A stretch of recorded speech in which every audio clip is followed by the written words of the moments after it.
একটু সময় লাগে। হ্যাঁ, হয়ে গেছে। চলে এসেছে, রেকর্ডেড হচ্ছে। শুভ সন্ধ্যা সবাইকে। আমি আজকে যিনি আমাদের বক্তা যশোধরা দি, পরিচয় করবার মতন তার থেকে বড় কথা হচ্ছে তিনি সকলের কাছেই পরিচিত। আশা করি আজকে যারা আমাদের পার্টিসিপেন্টরা রয়েছেন তারা সকলেই জানেন যশোধরা দির কাজ সম্পর্কে।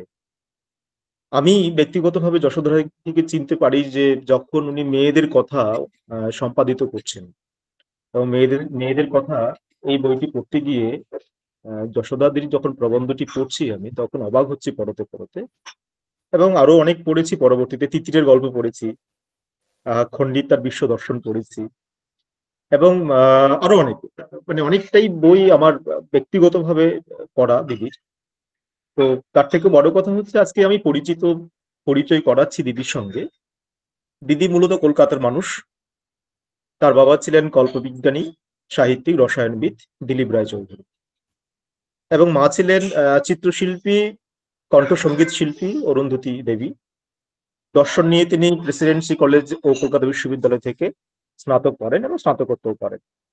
বর্তমানে তিনি কেন্দ্রীয় সরকারের অডিট অ্যান্ড অ্যাকাউন্ট সার্ভিসে কর্মরত আছেন, এবং এই কর্মের জন্য তিনি সারা ভারতে প্রায় ঘুরে বেড়িয়েছেন এবং সেই সব অভিজ্ঞতা অর্জন করেছেন। কবিতা মোটামুটি শুরু করেছেন শৈশবে। প্রায় 1992 থেকে বিভিন্ন পত্রপত্রিকা প্রকাশিত হতে শুরু করে, কৃত্তিবাস, দেশ, কাল প্রতিমা, প্রমা, আজকাল ইত্যাদি সব জায়গাতে। গল্প উপন্যাসও লেখেন উত্তর সম্পাদকীয় নিবন্ধগুলি। এবং দিদির যে বিশেষ কাজগুলি আমাদের মনে রাখবার মতো সেগুলি হচ্ছে নারীর অবস্থান এবং নারীর অভিমুখ নিয়ে, নারীর লড়াই নিয়ে। এবং অনেকগুলো কাব্যগ্রন্থ তিনি লিখেছেন। কাব্যগ্রন্থগুলির জন্য তিনি বিভিন্ন পুরস্কারও পেয়েছেন। কৃত্তিবাস পুরস্কার পেয়েছেন তিনি পেয়েছেন অনিতা সুনীল কুমার বসু পুরস্কার, সাহিত্য সেতু পুরস্কার পেয়েছেন, বর্ণপরিচয় সাহিত্য সম্মান পেয়েছেন, তিনি পেয়েছেন বিনয় মজুমদার স্মৃতি সম্মান পেয়েছেন, সৃষ্টির সুখ সম্মান পেয়েছেন, শি অ্যাওয়ার্ডস পেয়েছেন, এবং 2024 কবিতা একাডেমি প্রদত্ত সুনীল গঙ্গোপাধ্যায় স্মারক সম্মান পেয়েছেন তিনি। এরকম ব্যক্তিকে আমরা আজকে পেয়েছি, এবং অনুবাদ সাহিত্যে তার দখল। ওনার সঙ্গে যখন আমাদের প্রথম কথা হয়, দেবাদিত্য জানে, উনি বলছিলেন যে আমি ইংরেজি থেকে বাংলাতেও সমানভাবে আছি, বাংলা থেকে ইংরেজিতেও পারবো। আমরা বলছিলাম দিদি আমাদের দুটোই প্রয়োজন, কিন্তু আপাতত শিডিউলের কারণে আমরা আপনাকে যে শিডিউলটা দিচ্ছি সেটা আমাদের কিন্তু করতে হবে। মোটামুটি তার প্রকাশিত কাব্যগ্রন্থ হচ্ছে 24, গল্পগ্রন্থ ও নিবন্ধ গ্রন্থ 35। এই পরিচয়টি আপাতত থাকুক, কোথায় কোথায় আমরা আবার পরিচয় দেব। দিদি আমাদের প্রোগ্রামে স্বাগত, আমাদের এই অ্যাডন কোর্সে। আর আমরা আরো সমৃদ্ধ হব আপনার কাজে, আজকের এই বক্তব্যে। আমরা সকলেই মুখিয়ে আছি আপনার জন্য। দেবাদিত্য। নমস্কার, ধন্যবাদ।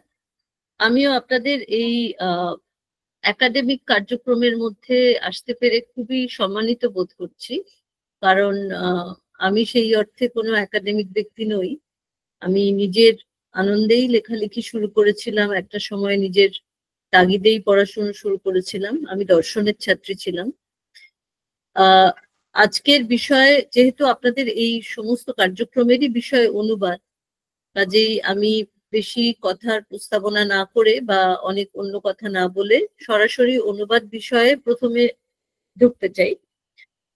অনুবাদ বিষয়ে দুভাবে ঢোকা যেতে পারে। একটা হচ্ছে যে আমার দুটি কবিতা আমি ইতিমধ্যেই পাঠিয়েছি, সম্ভবত সেটা যারা এখানে পার্টিসিপেট করেছেন তারা পড়েছেন।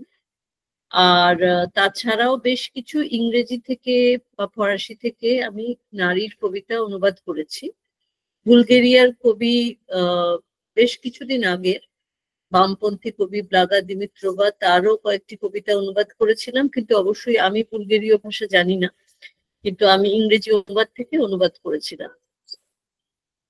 তো আমি এইভাবে শুরু করতে চাইছি যে আমি প্রথমে অনুবাদ নিয়ে কিছু কথা বলতে চাইছি, কারণ এটি একটি একাডেমিক পরিসর এবং এখানে অনুবাদ কি, কেন এবং কিভাবে অনুবাদকে দেখা হয় এবং কি কি সমস্যার জায়গা আছে অনুবাদে সেটা বলে তারপর আমি নিজের যে নারীদের আমি বেছে নিয়েছি অনুবাদ করার জন্য, তাদের আমি কেন বাছলাম বা তাদের কোন লেখাগুলি বেছেছি সেই বিষয়ে যেতে পারি। সেটা কি ঠিক হবে? সেভাবেই কি যাবো তাহলে? একদম একদম দিদি। ঠিক আছে। আমি প্রথমেই বলেছি যে আমি একাডেমিক ব্যক্তি নই। আমি যে একাডেমিক বিষয়গুলোর সহায়তা নিয়েছি, যাদের বই থেকে আমি পড়েছি কম বয়সে এবং এখনো পড়ি, তাদের মধ্যে আমার পরম শ্রদ্ধেয় সম্প্রতি প্রয়াত শ্রী পুষ্কর দাশগুপ্ত আছে। পুষ্কর দাশগুপ্ত আলিয়ান্স ফ্রান্সিসে ফরাসি পড়াতেন। আমার প্রথম ফরাসি পাঠ তার কাছে। তিনি অনুবাদ নিয়ে একটি বই লিখেছিলেন। তার বইটি এখন এই ফর্মে হয়তো পাওয়া যায় না, কিন্তু বইটি আমি দেখাতে পারি, কবিতার অনুবাদ ও আরো দুটি প্রবন্ধ। পুষ্করদার লেখার প্রথম যে প্রবন্ধটি, সেটি একটা অত্যন্ত সহজ বলবো না, মানে তার ভাষা হয়তো একটু কঠিন লাগতে পারে, কিন্তু তাত্ত্বিকভাবে একটা ফ্রেমওয়ার্ক তিনি তৈরি করে দিয়ে গেছেন এবং সেই ফ্রেমওয়ার্কটা আমাদের প্রতি মুহূর্তে মনে রাখার বিষয় আছে। এবং তিনি প্রথমে একটি ফ্রেমওয়ার্ক তৈরি করার পর তিনি বিভিন্ন ভাষা থেকে যে বাঙালি কবিরা যখন বাংলা অনুবাদ করেছেন, তাদের একই কবিতার হয়তো 4 জন অনুবাদ করেছেন, তিনি 4টি উদাহরণ দিয়ে বুঝিয়েছেন যে কে কিভাবে করেছেন, কোথায় কার খামতি, এবং পুরো বিষয়টা কেন কবিতা অনুবাদ এত জটিল বা কেন কবিতার অনুবাদের মধ্যে অনেক পরত থাকে। আমার মতে সবচেয়ে আসল সার কথা হলো যে অনুবাদ মাত্রই একটি ওয়ার্ক ইন প্রোগ্রেস বা একটি হয়ে ওঠার ইতিবৃত্ত। আমরা যখন অনুবাদ করি আমরা কখনোই কিন্তু শেষ পর্যন্ত খুশি হতে পারি না, মানে আমরা কখনোই ভাবতে পারি না যে আমার অনুবাদটা একদম সঠিক হয়েছে। আমাদের অনুবাদের প্রসেসটা চলতেই থাকে, কিন্তু একটা কোনো সময় তো থামতে হয়। হয়তো ঘষা মাজা করতে করতে একটা সময় মনে হয় যে এই ফর্মটা আমার পছন্দ হলো, আমি সেটা ছেপেছি, কিন্তু তারপরেও আরো অনেক ভার্সন তৈরি হতে পারে তার, বা আরো অনেক সমালোচনা ক্রিটিসিজমের জায়গা থাকতে পারে, কারণ অনুবাদ আসলে কোনো শেষ কথা নয় এবং অনুবাদ একজনের কাজও নয়। হয়তো সেসব দিয়ে দেখা যাবে যে অনুবাদ হয়তো একটা ওয়ার্কশপ বা একাধিক মানুষ একসঙ্গে বসে যদি কাজটা করেন, সেই অনুবাদটা হয়তো অনেক বেশি ফলপ্রসূ হতে পারে। অনুবাদ অনেক বেশি বিতর্ক সাপেক্ষ এবং অনেক বিষয়টা কঠিন, এবং তার মধ্যেও এবার আমি যেটার মধ্যে আসতে চাইছি সেটা হচ্ছে যে কবিতার অনুবাদ হচ্ছে সবচেয়ে বেশি কঠিন, এটা আমরা জানি বা শুনেছি। সেটা কেন, তার আগে আমি একটুখানি, যেটা হয়তো মানে ছাত্রদের সবারই জানা, তাও আমি একটু বলতে চাই, যে রোমান জ্যাকবসনের যে থিওরি, সেখানে তিনি বলেছেন যে কতগুলো এলিমেন্ট আছে যে কোনো বার্তায়। এলিমেন্ট গুলো হচ্ছে অ্যাড্রেসার, যিনি বলছেন; অ্যাড্রেসি, যিনি শুনছেন; কনটেক্সট, যেটা সামাজিক বা রাজনৈতিক বা সাময়িক যে কোনো ধরনের কনটেক্সট হতে পারে, যে কারণে যে অবস্থায় এই বার্তাটি দেওয়া হচ্ছে; কন্ট্যাক্ট, এই ক্ষেত্রে কন্ট্যাক্ট হলো ভাষা; এবং কমন কোড, যে কোডটার মাধ্যমে কথাটা বলা হচ্ছে; আর মেসেজ হচ্ছে যে কথাটি অ্যাড্রেসার বলছেন এবং অ্যাড্রেসি রিসিভ করছেন। এবং এই যে কোনো মেসেজ, যাকে আমরা বাংলায় বলছি বাচিক সংজ্ঞাপন, তার এখানে একটা কমেন্ট এসেছে নিবন্ধটির হদিশের কথা। এটি নিবন্ধটি বেরিয়েছিল একটি পাবলিকেশন থেকে, পলিফোনি নামে। আমার ধারণা এই পাবলিকেশনটি আর এখন এক্সিস্ট করে না। আমি যদি পরে সম্ভব হয় এখন কোথাও পাওয়া যায় কিনা আমি জেনে জানিয়ে দেব। বাচিক সংজ্ঞাপনের 6টি বৃত্তি আছে, এটাও জ্যাকবসনেরই থিওরি, এবং এটা খুব সহজভাবে বুঝিয়ে দেওয়া যায় যে কি কি ভাবে আমরা কথা বলি। প্রথমটি হচ্ছে রেফারেন্সিয়াল, যাকে প্রাতিপদিক বলা হচ্ছে। সেটা হচ্ছে যে কনটেক্সট অনুসারে আমরা বলছি। যে কোনো তথ্য ভিত্তিক কথাকে আমরা রেফারেন্সিয়াল বলতে পারি, যে আমার সামনে একটি টেবিল রয়েছে, টেবিলের উপর একটি কাপ রয়েছে, এই কথাটি যে বলছি আমি, এটাকে আমি রেফারেন্সিয়াল বলতে পারি, কারণ সামনে দুটো জিনিস রয়েছে, বা আমার সামনে আকাশ রয়েছে, আকাশে সূর্য উঠেছে। এইটা রেফারেন্সিয়াল ফাংশন। ইমোটিভ ফাংশন হলো যেখানে যে কথা বলছে তার ভাব বা আবেগ প্রকাশিত হচ্ছে, এটা আবেগাত্মক। কাউকে কেউ চিমটি কাটলে যখন আমরা উফ বলে উঠছি, এই উফ শব্দটা বা বাক্যটা, এটা হচ্ছে এর ফাংশন হচ্ছে ইমোটিভ, আমার কষ্ট হচ্ছে সেটা প্রকাশ করা। এরপরে হচ্ছে চিকিৎসক বা কোনেটিভ, যেটা অ্যাকশন ইনডিউসিং বা কমান্ড ফাংশন। তুমি ওখানে বসো, জনসাধারণ যেন এই বস্তুটিতে হাত না দেন, বা এটি রেলের সম্পত্তি, এটি যিনি নেবেন তার বিরুদ্ধে আমরা শাস্তিমূলক ব্যবস্থা গ্রহণ করব। এই যে বাক্যগুলো আমি বললাম, এগুলো প্রত্যেকটাই কিন্তু একজনকে উদ্দেশ্য করে বলা হচ্ছে, তার উদ্দেশ্যটা হচ্ছে তাকে দিয়ে কিছু করানো বা না করানো। বা ছোট বাচ্চাদের যখন বলা হয় তুমি ওটা ধরো না বা তুমি ওটা করো, সে একই জিনিস আমরা কিন্তু আমাদের প্রতিদিনের কাজে অসংখ্য বার দেখছি, সেই কোনেটিভ ফাংশনটা। একটা ওষুধের বোতলের উপর যখন লেখা থাকে এটা ঝাঁকিয়ে খাবেন, সেটাও একটা কোনেটিভ ফাংশন। এরপরে আছে মেটালিঙ্গুয়াল। মেটালিঙ্গুয়াল হচ্ছে ভাষা সম্বন্ধে কোনো কথা বলছি আমি, একটা ভাষাকে আধার করে যখন একটি বাক্য তৈরি। আর ফেটিক ফাংশন হচ্ছে আমরা যেগুলো খুব নিয়ম করে বলি, হয়তো সেগুলোর অর্থ সেই অর্থে থাকে না, যেমন good morning, good evening, bye, hello, এই কথাগুলোর একটা আলাদা ফাংশন আছে। এটা মানুষের সংযোগ সৃষ্টি করায়, ইন্টারাকশনের জন্য এই ভাষাটা তৈরি হয়। ষষ্ঠ যে ফাংশনটার কথা ইয়াকবসন বলেছিলেন, সেটা হচ্ছে পোয়েটিক ফাংশন, যেটার এর আগে যেগুলো আমরা বললাম সেগুলোতে হয় যে বলছে মানে অ্যাড্রেসার, নয় যে শুনছে অ্যাড্রেসি, আর নয় তো তাদের ইন্টারাকশন বিষয়ে কিছু কথা হচ্ছে, মানে এক এক জায়গায় সরে সরে যাচ্ছে মূল আধারটা। পোয়েটিক ফাংশন অফ ল্যাঙ্গুয়েজ যেটা, সেটাতে মেসেজ ফর ইটস ওন সেক, এটাকে আমরা বলছি কাব্যিক বাচন। কবিতা যখন লেখা হচ্ছে, কবিতা কারুকে উদ্দেশ্য করে বলা হচ্ছে বলে মনে হলেও আসলে কবিতা, যে কবি তার ভাষার নিজস্ব ফাংশন, তার নিজস্ব ভাষার সঙ্গে তার কথোপকথন, মানে সেখানে তিনি কিন্তু বাইরের শ্রোতাকে ওষুধও ঝাঁকিয়ে খেতে বলছেন না, বা তিনি কোনো তথ্যও দিচ্ছেন না যে আমার আজকে জ্বর হয়েছে বা আমার ব্যথা লাগছে বা আমার মন খারাপ হয়েছে। এই কোনোটাই কিন্তু পোয়েটিক ফাংশন নয়। পোয়েটিক ফাংশন হচ্ছে ভাষার ভেতরে নিবিষ্ট, মেসেজের ভেতরে নিবিষ্ট যে কথাগুলি।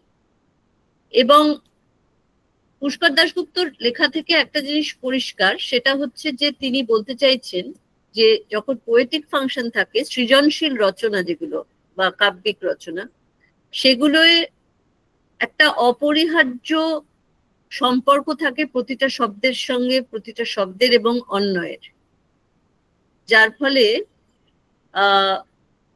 যখন একজন কবি বলেন যে একজন কবি হয়তো শক্তি চট্টোপাধ্যায় হয়তো একটি লাইনে বলছেন যে অবনী বাড়ি আছো, এই যে অবনী বাড়ি আছো এটা কিন্তু অন্যভাবে বলা যাবে না, মানে অন্যভাবে কবি চাননি, কবির অভিপ্রায়টাই ছিল অবনী বাড়ি আছো বলা। এটার তাই জন্য ট্রান্সলেশন যদি আমি করতে চাই, সেই ট্রান্সলেশনটা সবচেয়ে দুরূহ, কারণ সেখানে আমার কবির অভিপ্রায় এবং এই যে শব্দের ছন্দ, শব্দের ধ্বনি, এই সমস্তটা মিলিয়ে একটা জিনিস তৈরি হয়, সেই জিনিসটাকেই আমি অনুবাদ করতে চাইছি। পুষ্কর দাশগুপ্ত আরেকটা জিনিস বলেছেন, সেটা হলো যে পুষ্কর দাশগুপ্ত যখন বলছেন যে ইয়াকবসনের কথা যখন বলছেন, তখন একই সঙ্গে তিনি কিন্তু আমাদের দেশীয় যে অলংকার শাস্ত্রীরা আছেন তাদের কথাও বলেছেন, এবং তাদের কথায় তিনি যেটা বলতে চেয়েছেন সেটা হচ্ছে যে ভারতীয় যে অলংকার শাস্ত্র তাতে 3 ভাবে একটি শব্দকে বোঝা যায়। সেখানেও 3টে ফাংশন আছে, কারণ ভাষা হচ্ছে অত্যন্ত জটিল একটি ব্যবস্থা এবং তার মূল উপাদান হচ্ছে শব্দ। শব্দ থেকে আমরা কি পাই? শব্দ থেকে আমরা পাই অর্থ, কিন্তু শব্দের অর্থ সুনির্দিষ্ট হয় না। ক্ষেত্র বিশেষে এবং প্রয়োগ ভেদে একই শব্দ ভিন্ন ভিন্ন অর্থ বহন করে। যেমন আমি যদি বলি যে আমার মাথা ব্যথা করছে, তাহলে আমি যে কথাটা বললাম, আর অন্যের সমস্যায় তোমার মাথা ব্যথা কেন, এই কথাটা যে বললাম, এই দুটোর মধ্যে মাথা ব্যথা এই প্রয়োগটার কিন্তু অর্থের ভিন্নতা ঘটে গেল। এই ক্ষেত্রেই উল্লিখিত হচ্ছে যে শব্দের 3টি শক্তি আছে, যেটা আমাদের অলংকার শাস্ত্রীরা বলেছেন: অভিধা, লক্ষণা এবং ব্যঞ্জনা। অভিধা বলতে বোঝায় আভিধানিক অর্থ। আমি যদি বলি আমার মাথা ব্যথা করছে, তাহলে সেটা আভিধানিক অর্থ, সেখানে শব্দের অভিধা ব্যবহৃত হলো। লক্ষণা হলো সেই অর্থ যাতে শব্দের অভিধা সম্পূর্ণ পাল্টে না গেলেও খানিকটা পাল্টে যায়। যেমন আমি যদি বলি এই ছেলেটি আমার গ্রামের মুখ উজ্জ্বল করেছে, গ্রামের মুখ বলে তো কিছু হয় না, গ্রামবাসীদের মুখ। এই গ্রামের মুখ উজ্জ্বল করা, এটা কিন্তু লক্ষণার যে শক্তি সেটা ব্যবহার করা হলো। বা কলকাতা ঘুমিয়ে পড়েছে, বা দেশ জেগে উঠেছে, এগুলো হচ্ছে লক্ষণার ব্যবহার। ব্যঞ্জনা হচ্ছে শব্দের সবচেয়ে সূক্ষ্ম অর্থ। শব্দ নিজের মূল অর্থ থেকে বিচ্যুত হয়ে সম্পূর্ণ নতুন অর্থ ব্যবহার করে, প্রকাশ করে। যেমন একটা মানুষকে বলা হচ্ছে টাকার গাছ, এখানে গাছ এবং টাকা দুটোকেই মিন করা হচ্ছে না, দুটোকেই উদ্দেশ্য করে বলা হচ্ছে না, একটা মানুষ সম্বন্ধে বলা হচ্ছে। এবং এই যে সরে যাওয়া, এই যে একটা শব্দ থেকে আরেকটা অর্থে সরে যাওয়া, এটা এতটাই সূক্ষ্ম, কিন্তু আমরা এটা বুঝতে পারি। আমরা আমাদের আবাল্যের যে ভাষা সম্পর্কে যে সংস্কারগুলো তৈরি হয়, তার মধ্যে আমরা জানি যে এই ব্যঞ্জনাটা আছে। এবার যখন কবি রচনা করছেন, তার কিন্তু লক্ষণা এবং ব্যঞ্জনা দুটোই তার কাছে খুব গুরুত্বপূর্ণ ব্যবহার্য শক্তি।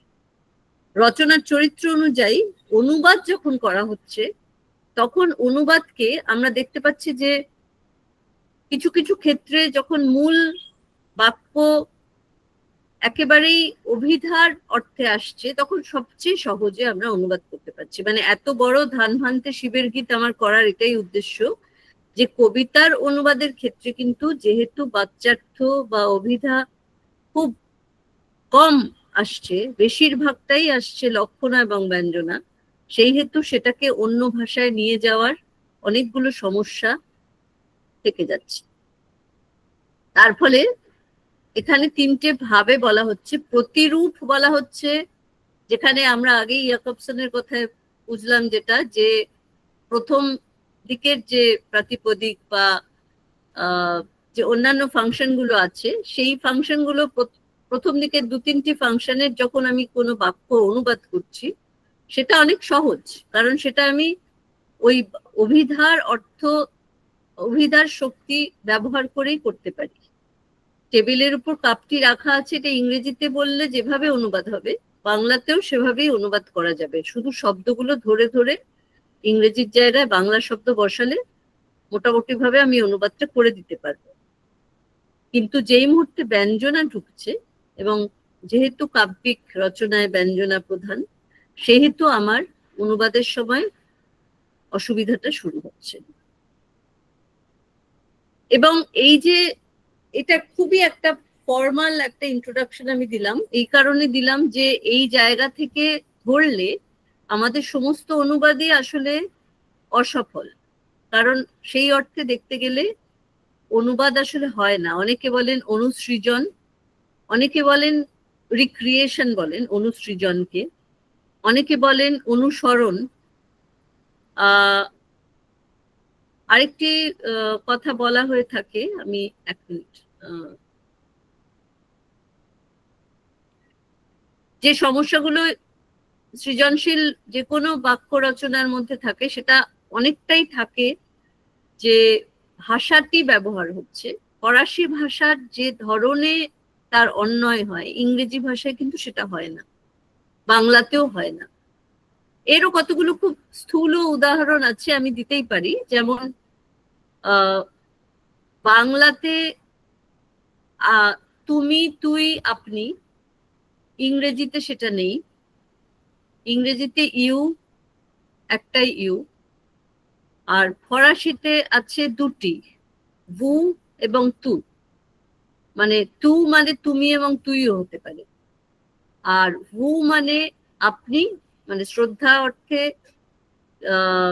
একজনকে বলা হতে পারে এক বচনে, আবার বহু বচনেও ভু ব্যবহার করা হয়, আপনারা বা তোমরা। আর বাংলায় তুই, তুমি, আপনি এবং তোরা, তোমরা, আপনারা 3 ভাবেই ব্যবহার হয়। এই যে এটা হচ্ছে ভাষার অন্তর্গত যে বাঁধুনি, যে নিয়ম কানুনের উপর একটা ভাষা দাঁড়িয়ে থাকে, তার অন্তর্গত কিছু শর্ত। এবার সেই শর্তগুলোর সঙ্গে সমঝোতা করে তারপরে সেই মূল ভাষায় আমি যেই মুহূর্তে একটি কবিতাকে অনুবাদ করতে যাচ্ছি, তখন তার মধ্যে চলে আসছে কি শব্দের ব্যঙ্গার্থ বা ব্যঞ্জনার অর্থ, কিছুটা লক্ষণার অর্থ, এবং চলে আসছে ছন্দ, এবং চলে আসছে ধ্বনি মাধুর্য। যেমন আমরা জানি যে ফরাসি কবিতা অত্যন্ত ধ্বনি মাধুর্যে ভরা, এবং ফরাসি কবিতা ইংরেজি কবিতা দুটোতেই, যেমন সনেট, সনেট ছাড়াও আরো অসংখ্য কবিতা আছে, যার অসংখ্য কাব্য ধারা আছে, যেগুলোর প্রত্যেকটা ছন্দ আলাদা আলাদা ভাবে হয়, এবং এই যে মিটার বা ছন্দের যে নিয়ম কানুন, সেগুলো খুব রক্ষণশীল ভাবে মেনে চলেছেন কবিরা। এই কবিতাগুলি যদি আমি বাংলা করতে চাই, তাহলে আমার প্রথম সমস্যাটাই এটা দাঁড়াবে যে আমি বাংলাতেও সেই ছন্দটা রাখতে পারবো কিনা। এবং বাংলা ভাষার কখনো কখনো মনে হবে যে ইংরেজি থেকে বাংলা করার সময় মনে হয় যে দার্ঢ্য নেই, বাংলা ভাষা অনেক পেলব। অনেক ইংরেজি শব্দ আছে যার বাংলা হয় না, ঠিক যেমন অনেক বাংলা শব্দ আছে যার ইংরেজি হয় না। আবার ফরাসি ভাষায় যে পেলবতা রয়েছে, যে ধ্বনি মাধুর্য রয়েছে, দীর্ঘ শব্দ ব্যবহার করে যে ছন্দ সৃষ্টি করেছেন বোদলেয়ার বা আরো অনেকে, সেগুলোকে যখন আমরা বাংলায় আনতে যাচ্ছি, আমরা যদি ছন্দ মেলাতেও যাই, আমরা অনেক বেশি সহজ, অনেক বেশি মানে সুর থাকছে না। সেই যে ফরাসিতে আমরা যে সুর শুনতে পাই যখন ফরাসিতে কেউ ওই কবিতাটি পড়েন, সেই সুরটা কিন্তু বাংলায় আনা খুব কঠিন হয়ে যায়। এগুলো প্রচুর উদাহরণ দিয়ে পুষ্কর দাশগুপ্তও বুঝিয়েছেন, এবং আমার নিজের অভিজ্ঞতা আছে বোদলেয়ারের অনুবাদ করার, এবং আমরা দেখেছি যে খুব বিখ্যাত অনুবাদ আছে বোদলেয়ারের বুদ্ধদেব বসুর। বুদ্ধদেব বসু অনেকটাই তার সময়কার বাংলা কবিতার যে ধারা, সেই ধারাতে অনুবাদগুলিকে ফেলেছিলেন, যার ফলে সেটা কিন্তু মূল থেকে অনেকটাই আলাদা হয়ে গেছে, মানে মূল থেকে অনেকটা বিচ্যুত, সেটা বুদ্ধদেব বসুর বোদলেয়ার হয়ে গেছে। এটাই সমস্যার জায়গা, যেটা আমি আগে বলছিলাম। একই জায়গায় এই একইভাবে বলা যেতে পারে যে সমস্ত কবিরাই, সুনীল গঙ্গোপাধ্যায় যখন বিদেশি কবিদের অনুবাদ করেছেন, শরৎ কুমার মুখোপাধ্যায় যখন অনুবাদ করেছেন, এই একই সমস্যা কিন্তু আমরা সেখানেও বারবার দেখেছি। মানে সমস্যা বললে সমস্যা, আর যদি আমরা মেনে নিই যে এটা এক ধরনের অনুসৃজন এবং এক ধরনের রূপান্তর, রূপান্তর শব্দটি পুষ্কর দাশগুপ্ত ব্যবহার করেছেন। প্রতিরূপ তৈরি করা খুব মুশকিল কবিতার অনুবাদে, সেখানে রূপান্তর করতেই হবে, এবং রূপান্তর করলেই কিছু না কিছু বিচ্যুতি ঘটবেই। এবং আমরা অনেক সময় খুব প্রশংসা সূচক ভাবে যখন কোনো অনুবাদ করি, বাংলা অনুবাদ, আমরা বলি এটা দুটো, মানে একটা খুব ডিবেটের পয়েন্ট, দুটো একেবারে পৃথক স্কুল আছে বলা যেতে পারে। একদল বলবেন যে মূল থেকে এত বেশি বিচ্যুত হয়ে গেছে যে কবিতাটিকে চেনাই যাচ্ছে না। আবার আমরা প্রশংসা সূচক ভাবে পাঠকরা বলি যে এটা পুরোপুরি বাংলা কবিতা হয়ে গেছে। এই কথাটা আমরা খুব বলে থাকি। আপনারা খেয়াল করবেন যে কোনো অনুবাদ করে যদি আমাদের খুব ভালো লাগে, আমরা বলি যে বোঝাই যাচ্ছে না এটা অনুবাদ, এটা তো পুরোপুরি একটা বাংলা কবিতা হয়ে গেছে। কিন্তু একদল পণ্ডিত আছেন যারা বলবেন যে পুরোপুরি বাংলা কবিতা হয়ে আছে বা হয়ে যাওয়া বা পুরোপুরি বাংলা কবিতা করে ফেলা, এই টেন্ডেন্সি বা এই প্রবণতাটা কিন্তু আমাদের একটা ভুল দিকে নিয়ে যেতে পারে। আমরা নিজের কবিতা বানিয়ে দিতে পারি না, কারণ মূলের স্বাদ তাহলে থাকছে না। এই নিয়ে আরো অনেক তথ্য কথা আছে, আমি এখানেই থেমে যেতে চাই, কারণ না হলে খুবই দীর্ঘায়িত হয়ে যাবে যে ভাষা এবং সংস্কৃতি এবং বিভিন্ন সংস্কৃতির আদান প্রদানের কথা। আমি একটা জায়গায় একটা অনুবাদকে নিয়ে রবীন্দ্রনাথের একটি কোটেশন বলছি। রবীন্দ্রনাথ সত্যেন্দ্রনাথ দত্তকে লিখেছিলেন, এই অনুবাদগুলি যেন জন্মান্তর প্রাপ্তি, আত্মা এক দেহ হইতে অন্য দেহে সঞ্চারিত হইয়াছে, ইহা শিল্পকার্য নহে, ইহা সৃষ্টিকার্য। এবার রবীন্দ্রনাথ সবসময় মনে করতেন ভালো কবিতা মাত্রকেই তর্জমায় নতুন করে সৃষ্টি করা দরকার। আবার অন্যদিকে বিষ্ণুদেব বলেছিলেন তার হে বিদেশি ফুলের মুখবন্ধে যে আমি যথাসম্ভব চেষ্টা করেছি মূল কবিতার বিন্যাস, ছন্দ বা নিদেন পক্ষে মেজাজ অনুবাদের আভাসে রক্ষা করতে। আর সুনীল গঙ্গোপাধ্যায় তার অন্য দেশের কবিতা নামক কবিতা সংকলনের ভূমিকায় লিখেছিলেন, এ বইতে যারা বিশুদ্ধ কবিতা রস খুঁজতে যাবেন তাদের নিরাশ হওয়ার সম্ভাবনাই খুব বেশি। এ বইতে কবিতা নেই, আছে অনুবাদ কবিতা। আমি বলি কবিতার অনুবাদক, কিন্তু আমার ব্যক্তিগত দৃঢ় বিশ্বাস অনুবাদ কবিতার পক্ষে কিছুতেই বিশুদ্ধ কবিতা হওয়া সম্ভব নয়, কখনো হয়নি। কবিতার সংজ্ঞা ব্রহ্মেরই মতো অনুচ্ছিষ্ট। শঙ্খ ঘোষ বলেছিলেন, অনেকের মতো আমিও একথা জানি যে কবিতার ঠিক ঠিক অনুবাদ হয় না, এসব লেখাকে অনুবাদ না বলে অনুসর্জন বলাই সঙ্গত। আমরা যে এতজন বিদ্বান অনুবাদকের কথা বললাম, তাহলে কি আমরা এটা বলবো যে আমরা অনুবাদ করা ছেড়ে দেব? আমরা বুঝলাম যে অনুবাদের কাজটি কতটা জটিল এবং কতটা কঠিন এবং কতটা বিচ্যুতির সম্ভাবনাময়, কিন্তু তাহলে আমরা অনুবাদ বন্ধ করে দেব, কবিতার অনুবাদ? এখন আপনারা ভাবুন তো যে যদি আমরা এই অনুবাদগুলি না পেতাম, আমরা না হয় ইংরেজি মোটামুটি বাঙালিরা স্কুলে ইংরেজি শিখে ইংরেজি কবিতা পড়তে পেরেছি অনেক কয়েক প্রজন্ম অন্তত, কিন্তু আমরা ফরাসি বা জার্মান বা স্প্যানিশ কবিতা, সেগুলো আমরা ভাষাটা না জেনে আদৌ জানতেই পারতাম না সেই ভাষায় কি কবিতা লেখা হয়েছে। অন্তত কিছু অনুবাদ পেয়েছি বলে আমাদের একটা ধারণা হয়েছে যে সেখানে কি লেখা হয়েছে। এই বিষয়টা নিয়ে আমরা ঘন্টার পর ঘন্টা কথা বলে যেতে পারি। আমি এবার মোটামুটি 20 মিনিট মতো হয়ে গিয়েছে বোধহয়, না? হ্যাঁ যশোধরাদি, অসুবিধা নেই, আপনি আমি এবারে বলছেন, আমার আমরা নিজের সময়টা চলে অনুবাদেরটায় যাচ্ছে। চলে আসছি, নিজের অনুবাদের কিছু কবিতায় চলে আসছি, সেগুলো আমি পাঠও করতে চাই আর আপনাদের মতামত চাই। মানে এখানেও আমি কিছু সমস্যার কথা বলবো। যেমন আমি যে দুটি কবিতা আপনাদের সঙ্গে শেয়ার করেছিলাম তার মধ্যে একটি ছিল ভ্যালেন্টাইন, ক্যারল অ্যান্ড ড্যাফির। আমি এই কবিতাটি পেয়েছিলাম একটি নারীদের সংকলনে, নারী কবিদের সংকলনে, এবং কবিতাটি আমাকে ভীষণ চমকে দিয়েছিল। আমার নারী বিষয়ক যে অনুসন্ধিৎসা বা নারীদের নিয়ে কে কোথায় কি লিখেছেন সেটা জানতে আমার ভালো লাগার কারণে এই কবিতাটি আমার কাছে খুব আকর্ষক। কিন্তু কবিতাটি করতে গিয়ে আমি বুঝতে পারি, অনুবাদ করতে গিয়ে আমি বুঝতে পারি যে এখানে কিছু এলিমেন্ট আছে যেগুলো খুব সাংস্কৃতিক এলিমেন্ট। এই সাংস্কৃতিক এলিমেন্টটা আমাদের সংস্কৃতিতে নেই। তাও আমি চেষ্টা করেছি এবং সেখানে আমি কিছু কিছু জায়গায় আমি মূল শব্দ রেখে দিয়েছি। এটা নিয়ে কেউ প্রশ্ন তুলতেই পারেন যে মূল শব্দ রাখাটা কি ঠিক? কবিতাটি ছিল ভ্যালেন্টাইন নিয়ে। আমরা জানি আজকের দিনে ছাত্রছাত্রীরা খুবই রিলেট করতে পারবে, কারণ 14ই ফেব্রুয়ারি ভ্যালেন্টাইন্স ডে এখন খুব হিড়িক নিয়েই পালন হয় এবং বিশেষত একটা বাজার অর্থনীতি আসবার পর আমাদের দেশে এটা খুবই, মানে যে কোনো দোকান বাজার তারা খুব বড় একটা সুযোগ বলে মনে করেন ভ্যালেন্টাইন্স ডে উপলক্ষে বিশেষ ছাড়, নানা রকম গয়না এবং উপহার দ্রব্যে।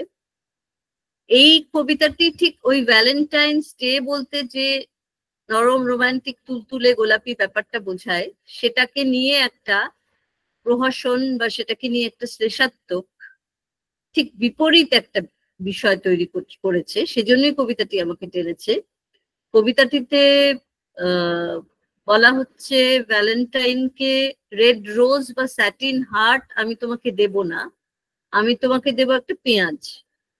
Not a red rose or a satin heart, I give you an onion. অনিয়নের শেপটাও মনে করে দেখুন, অনিয়নের শেপটাও কিন্তু অনেকটা হৃদয়ের শেপের মতোই এবং তার রঙও একটু লালচে।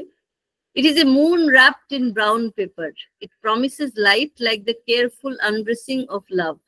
Here, it will blind you with tears like a lover.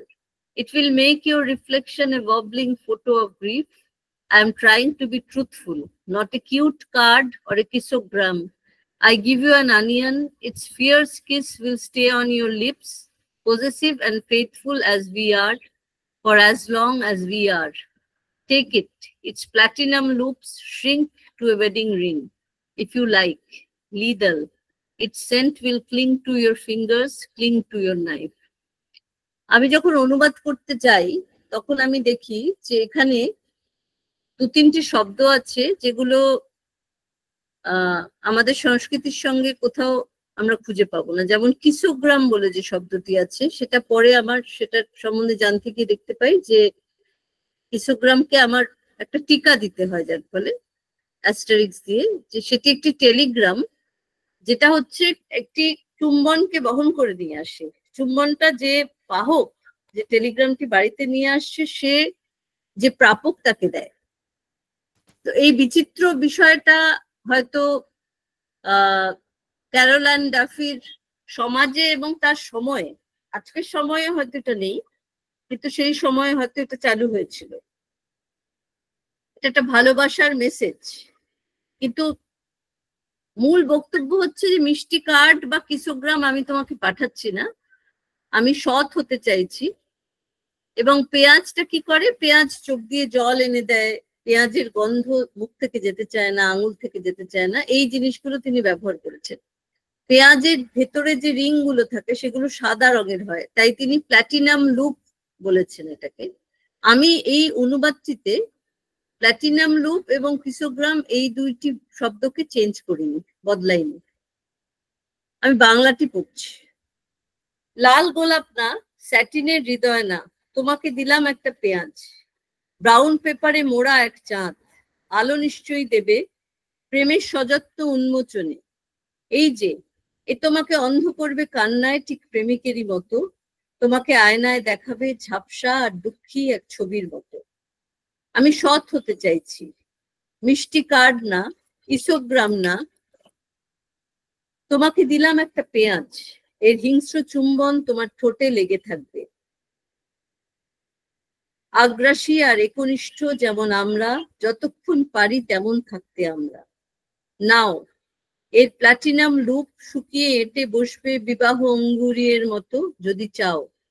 মারাত্মক, এর গন্ধ তোমার আঙুলে লেগে থাকবে, আঁকড়ে থাকবে তোমার ছুরিতে। কবিতাটি যখন অনুবাদ করছি, কবিতাটির মধ্যে ঠিক বাংলা কবিতার ধরন নেই। আর ভাগ্যক্রমে এই কবিতাটিতে কোনো ছন্দ সংক্রান্ত সমস্যা আমার ছিল না, কারণ এটা ওই মিটার্ড কবিতা নয়। কিন্তু এটার এই যে একটা ধাক্কা দেওয়ার ধরন, সেইটা হয়তো বাংলাতে খানিকটা ধরা পড়েছে।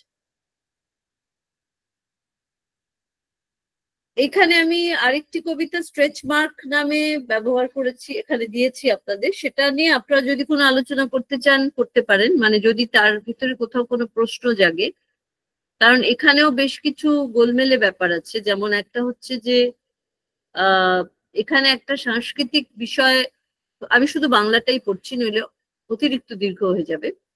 ছোট শহরে জেগে শুয়ে শুয়ে কবিদের কথা ভাবি, বেশিরভাগ কবি পুরুষ অথবা আইরিশ।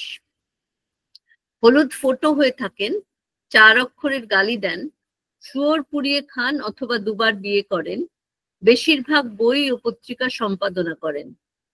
অধিকাংশ কবি যারা পুরুষ, তারা কবিতা পাঠের সময় আগে ডাক পান। আমাদের মধ্যে যারা নেকুপুসু, তাদের পছন্দ করেন না। নারীবাদীদেরও না। হয় বেশি বয়স্ক, নয় বেশি কাঁচা, নয় বেশি আবেগ সর্বস্ব। মাসিক পত্রিকার সময় একমাত্র আমাদের দরকার পড়ে, তাই ওদের মধ্যে খুব অল্প কয়েকজনেরই। সব যাত্রার মহিলাদের মতো কালো গাউন পরে ওরা, বন্ধুরাও ওদের, যান ক্যাম নদীতে নৌবিহারে। অন্যেরা অক্সফোর্ডে ঠিক কি করেছেন জানা নেই, গাড়ি ঘোড়া চাপা না পড়ে ঝর্ণার জলে চান করে আকণ্ঠ মদ্যপান করে অন্য একটা নীল বর্ণ তাদের। এরা বেশিরভাগ পড়ান এবং কেউ কেউ তো নিশ্চয়ই বাবা। তবে ওদের তো স্ট্রেচ মার্ক নেই মসৃণ পেটের উপরে, যাতে সেটা প্রমাণ হয়ে যায়। অন্তত আমরা তো জানি আমাদের সন্তানেরা আমাদেরই নিজস্ব। ওরা কখনো সঠিক বলতে পারেন না, তবে কবিতাগুলো সম্বন্ধে পারেন। এটাও অত্যন্ত শ্লেষের কবিতা। এই শ্লেষাত্মক ব্যাপারটার জন্যই কবিতাটি আমাকে টেনেছিল। কিন্তু এখানে যে সমস্যাগুলো ছিল, একটা হচ্ছে স্ট্রেচ মার্ক শব্দটাকে আমি ইংরেজিতেই রেখেছি, কারণ এর বাংলা হয়নি, আমার মতে হয় না, মানে রাখলে সেটা বোঝা যাবে না। আর এখানে ক্যাম নদী ক্যামব্রিজের, সেটার একটা রেফারেন্স আছে। এবং gowned like women in funeral black, এই কথাটা আছে। মূলত এই যারা পণ্ডিত এবং যারা ওই কনভোকেশনে যান তারা গাউন পরেন, সেই রেফারেন্সটা এখানে আছে বলে আমার মনে হয়েছে। আর নানা জায়গায় এই ধরনের কিছু সাংস্কৃতিক বিষয় আছে যেগুলো আমাদের কাছে কিঞ্চিত অচেনা। যেমন বেশিরভাগ কবি হয় আইরিশ, হয় অধিকাংশই পুরুষ এবং অথবা আইরিশ। এটা একটা ব্রিটিশ মানসিকতা থেকে লেখা। কিন্তু আমার মনে হয় যে আমাদের ট্রান্সলেশনে কি হচ্ছে, আমরা কবিতার কাব্যিক যে দিকটা বা পোয়েটিক ফাংশনের যে মূল ব্যাপারটা, সেটা থেকে অনেকটা ছাঁটাই হয়ে যাচ্ছে, অনেকটা বেরিয়ে যাচ্ছে, কারণ আমরা সেই রেফারেন্স গুলো বুঝতে পারছি না। কিন্তু তথাপি হ্যাঁ, এখানে একটা মন্তব্য এসেছে খুব ভালো, প্রফেসর নন্দিনী গুপ্ত, যে অক্সফোর্ডের প্রফেসররা যে ফাউন্টেনে স্নান করছেন ড্রাঙ্কেনলি, এবং ডিফারেন্ট শেড অফ ব্লু, এই কথাটা আমি বিভিন্ন জনকে জিজ্ঞেস করেছি এবং অনেকেই বলেছেন যে ব্লু একটা ব্লু কে বলা হয় যে মানে খুব ঐতিহ্যপূর্ণ এবং একটু উচ্চ শ্রেণীর রং হিসেবে ব্লুকে এখানে বলা হয়েছে, অর্থটা বোঝানো হয়েছে। আচ্ছা, কেউ একজন প্রশ্ন করবেন। সুমনা প্রশ্ন করতে চাইছেন। হ্যাঁ, বলুন। হ্যাঁ, সুমনা প্লিজ।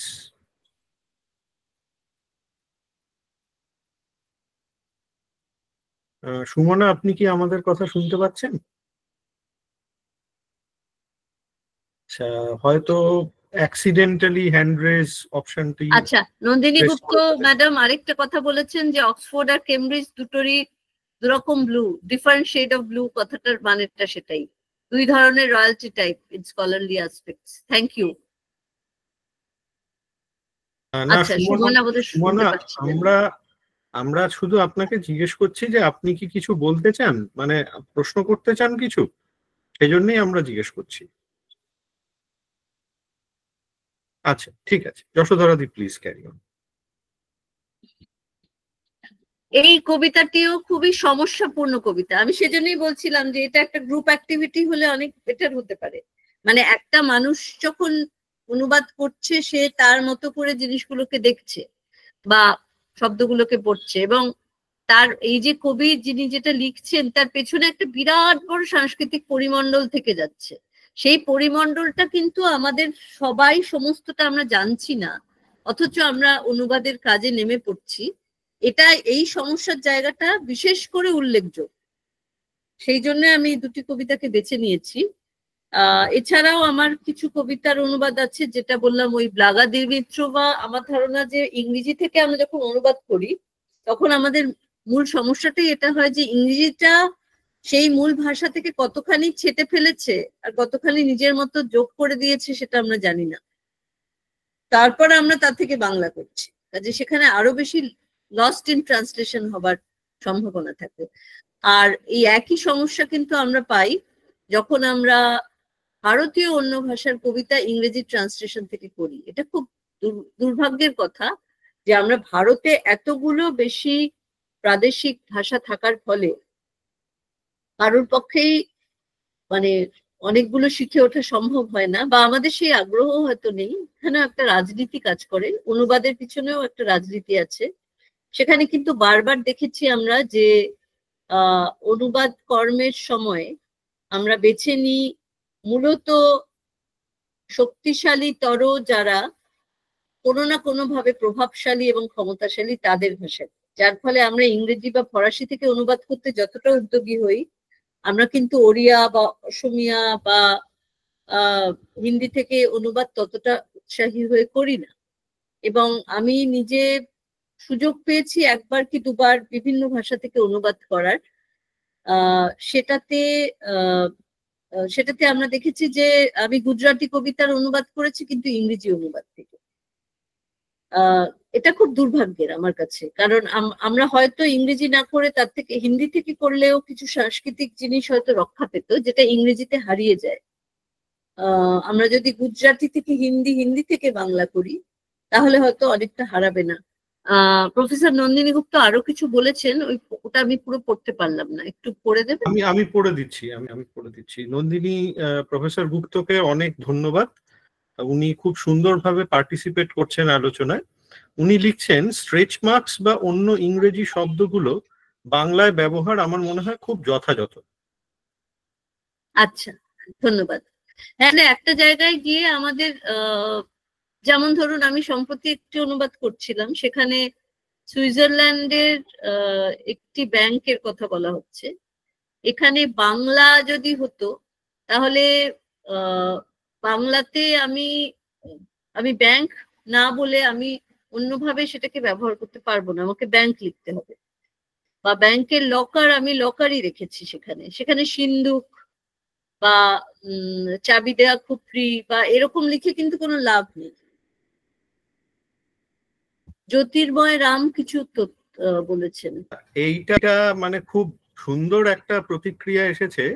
জ্যোতির্ময় ভ্যালেন্টাইনের একটি অনুবাদ নিজে করেছেন, আচ্ছা, এবং সেইটা আমাদের জন্য পাঠিয়েছেন। আমি আপনার অনুমতি নিয়ে একটু পড়ে দিচ্ছি। এবং এটা আমি জ্যোতির্ময়কে খুবই সাধুবাদ জানাচ্ছি এই প্রয়াসের জন্য। এরকম যদি এটা ইনফ্যাক্ট উদ্যোক্তা হিসেবে আমাদেরও মাথায় আসেনি যে এরকম ভাবে ব্যাপারটা করা যায়। হ্যাঁ, এটা তো ওয়ার্কশপের মতোই হচ্ছে ব্যাপারটা, এবং এটা যদি পরের সেশন গুলোতেও আমরা ক্যারি অন করতে পারি দারুণ হবে। যাই হোক, আমি অনুবাদটি পড়ি। লাল গোলাপ নয় কোনো রেশমি হৃদয়, পেঁয়াজ দিলাম তোমাকে, খয়েরি কাগজে গোটানো চাঁদ দেবে আলোর প্রতিশ্রুতি, সযত্নে প্রেমের খোসা ছাড়ানোর মতো। এখানে কান্না করবে তোমায় অন্ধ, কোনো এক প্রেমিকের মতো প্রতিফলিত করবে তোমার দুঃখের টলমলে ছবি। সত্যের চেষ্টায় রয়েছি, গুলুগুলু চিঠি নয় কোনো চুমুগ্রাম, পেঁয়াজ দিলাম তোমাকে, ঠোঁটে তোমার লেগে থাকবে তার উগ্র চুম্বন, এক বিশ্বস্ত মালিকানা ঠিক আমাদের মতো, যতক্ষণ আমরা আমাদেরই মতো। উনি শেষে লিখছেন, আমার মনে হয় ট্রান্সক্রিয়েশনের প্রয়োজন রয়েছে। খুব সুন্দর, উনি ট্রান্সক্রিয়েশন করেছেন এবং উনি কিসোগ্রামকে চুমুগ্রাম বানিয়েছেন। এটা খুব ইন্টারেস্টিং একটা কাজ। একদম, এটা খুব সুন্দর একটি প্রয়াস। জ্যোতির্ময়কে অনেক ধন্যবাদ। আমাদের এই ছোট্ট উদ্যোগ যে আপনাদেরকে এইভাবে উৎসাহিত করছে। জোয়ানা লিখছেন সুন্দর, সুরভি, শ্রিতা ওরাও প্রতিক্রিয়া জানাচ্ছেন, খুব সুন্দর। শ্রিতা একটা ইন্টারেস্টিং কথা বলছেন, কিছু শব্দের অনুবাদ হয় না আসলে, সেগুলি ইন্ট্যাক্ট থাকলেই তার ছবিটা সোজা মন ও মননে চলে আসে। এটা আমি দেখতে পাইনি। হ্যাঁ, আমি আসলে অনেকগুলি প্রতিক্রিয়া আসছে তাই আপনাকে আসছে। আচ্ছা, বুঝতে পেরেছি। হ্যাঁ, আমি খুলেছি এটা ইনকল মেসেজেস। আচ্ছা, সৌভিক আর একটা খুব নুয়ান্সড, মানে আপাতত নুয়ান্সড এর ইয়েতে আমি গেলাম না। সৌভিক খুব নুয়ান্সড একটা কমেন্ট করেছেন, ব্রাউন বলতে আমরা যা বুঝি সেটা কিন্তু খয়েরি রঙের থেকে অনেকটাই পৃথক। এখানে ইনফ্যাক্ট আমরা ব্রাউন পেপার কথাটাও ব্যবহার করতে পারতাম। হ্যাঁ, ব্রাউন পেপারে মোড়া চাঁদই লিখেছি আমি।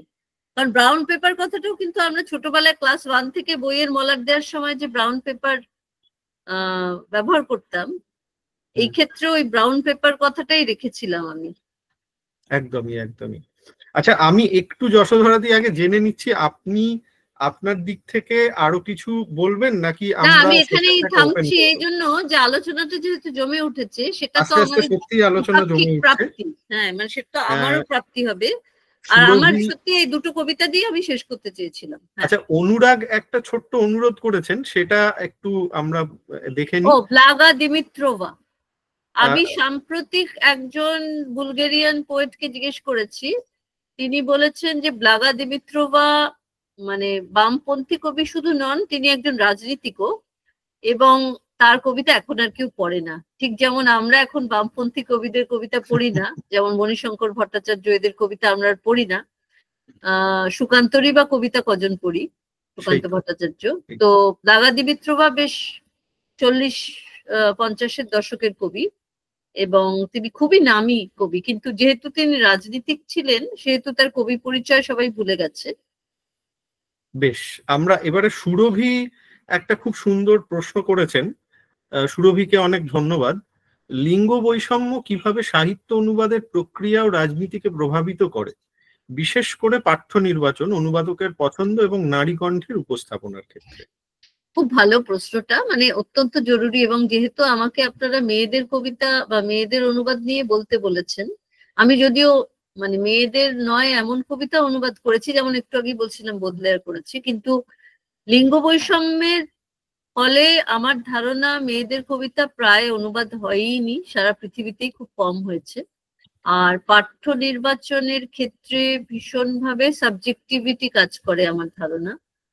আমি যেহেতু নিজে একজন নারী, এবং আমার যে দুটি কবিতা আপনাদের বললাম, তাছাড়া ব্লাগা দিমিত্রোভা যেমন একটি কবিতা আমি করেছিলাম একাকী নারী রাস্তায়, মানে পথে একটি মেয়ে যখন একা হেঁটে যাচ্ছে তখন সে কতটা একা, সে পুরুষের চেয়েও অনেক বেশি একা, কারণ তার পদে পদে ভয়, তার পেছনে ছায়ার মতো মনে হচ্ছে অন্য কেউ আসছে। এই যে ব্যাপারগুলো, এগুলো আমি বেছেইছি নারীবাদী দৃষ্টিকোণ থেকে, কাজে অনুবাদকের পছন্দ অবশ্যই এখানে কাজ করবে। কিন্তু একই সঙ্গে আবার নারী কণ্ঠের যে মানে নারী কণ্ঠ তথাকথিত ভাবে নেই এমন কবিতাও যে আমি করিনি তা নয়। আমি একটা ছোট্ট কবিতা পড়তে পারি কি, যেটা একজন নারীর লেখা, অবশ্যই দিদি, অবশ্যই নারীর লেখা, কিন্তু নারী কণ্ঠ নেই সেখানে, কিন্তু অপূর্ব কবিতা। আমি জাস্ট পড়ছি এটা, কারণ এটা পড়ে আমি খুব চমকে গেছি। কবিতাটা লিখেছিলেন ওয়েন্ডি কোপ। ওয়েন্ডি কোপও খুব নামকরা কবি। 86 সালে লেখা কবিতাটা। অরিজিনালটা এক্ষুনি আমার কাছে নেই। কবিতাটির নাম বাথরুমের দরজায় অ্যাটেন্ডেন্ট। আমি গুনেছি 72 রকমের বদগন্ধ, প্রতিটি আলাদা আলাদা, প্রতিটি বিকট। এটা কোলরিজের একটা কোটেশন প্রথমে উনি দিয়েছে। এবারে কবিতাটা শুরু হচ্ছে। চেয়ারে বসেছে সে হয়ে, আসলে শুতে চেয়েছে সোজা, একটা মাইনাস চিহ্নের মতন। একটা পচা পুরনো পনিরের টুকরোর মতো তার মুখ, দুধারে নীলচে হয়ে আসছে। তার ওভারঅল যেন পুরোহিতের জামার মতো শ্বেত শুভ্র, সে যেন পাহারা দিচ্ছে এক সারি অক্ষর। তার চোখের পাতা ভারী, যেন কাপড়ের পুটলি, বন্ধ করে রেখেছে সে যেন করতাল।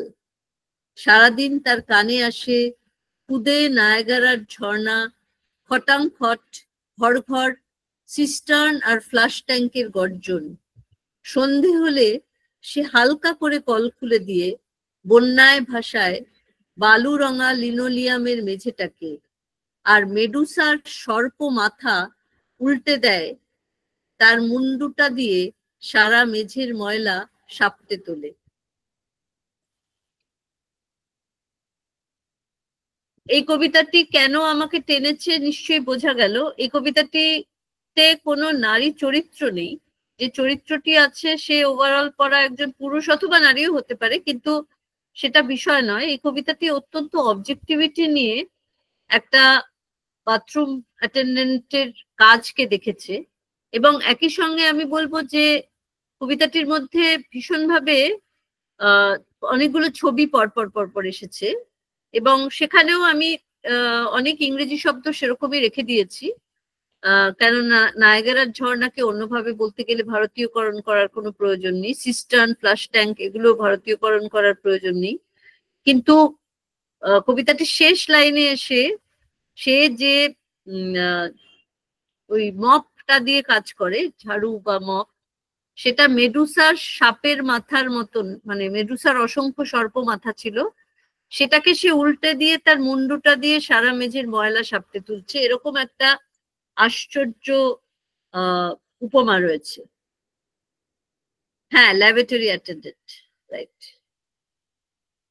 খুব সুন্দর আমাদের আলোচনা এগোচ্ছে। আমি যেহেতু আচ্ছা, সৌমি প্রশ্ন করেছেন, না সৌমি ঠিক প্রশ্ন করেননি, একটা প্রতিক্রিয়া। যশোধরাদির অনুবাদে কিসোগ্রাম শব্দটির সঠিক উপস্থিতি যেমন কবিতাটির সাংস্কৃতিক চিহ্নকে চিনতে সাহায্য করছে, তেমনি জ্যোতির্ময় বাবুর কবিতায় চুমুগ্রাম শব্দের প্রয়োগ বাংলা ভাষায় বিষয়টির আত্মীকরণের সাক্ষ্য দিচ্ছে। খুবই ব্যালেন্সড প্রতিক্রিয়া, এবং এই বিষয়ে আমরা শেষের দিকে যাব। সৌভিক এবারে একটা খুব সুন্দর প্রতিক্রিয়া দিচ্ছেন। যদি আমরা ধরি যে ওয়ার্ডস আর এক্সপিরিয়েন্সেস, তাহলে অনুবাদের জটিলতাগুলো আমার মনে হয় সহজে বোঝা যায়। একদম সহজে বললে, পিঁড়ি বলতে আমরা যা বুঝি সেটা আমাদের সংস্কৃতি, ভাষা, শব্দ ও শব্দের সাথে জড়িত অভিজ্ঞতায় বর্তমান, কিন্তু ইংরেজিতে সেই অভিজ্ঞতা নেই। সেক্ষেত্রে তিনি পিঁড়িকে পিঁড়ি হিসেবে উল্লেখ করে নিম্নে তার ব্যাখ্যা রাখবেন স্বাভাবিক। সেক্ষেত্রে ব্রাউন, কিসোগ্রামের মতো শব্দগুলির ক্ষেত্রে শুধু বাংলা হরফের পরিবর্তনটা খুবই স্বাভাবিক বলে আমার মনে হয়।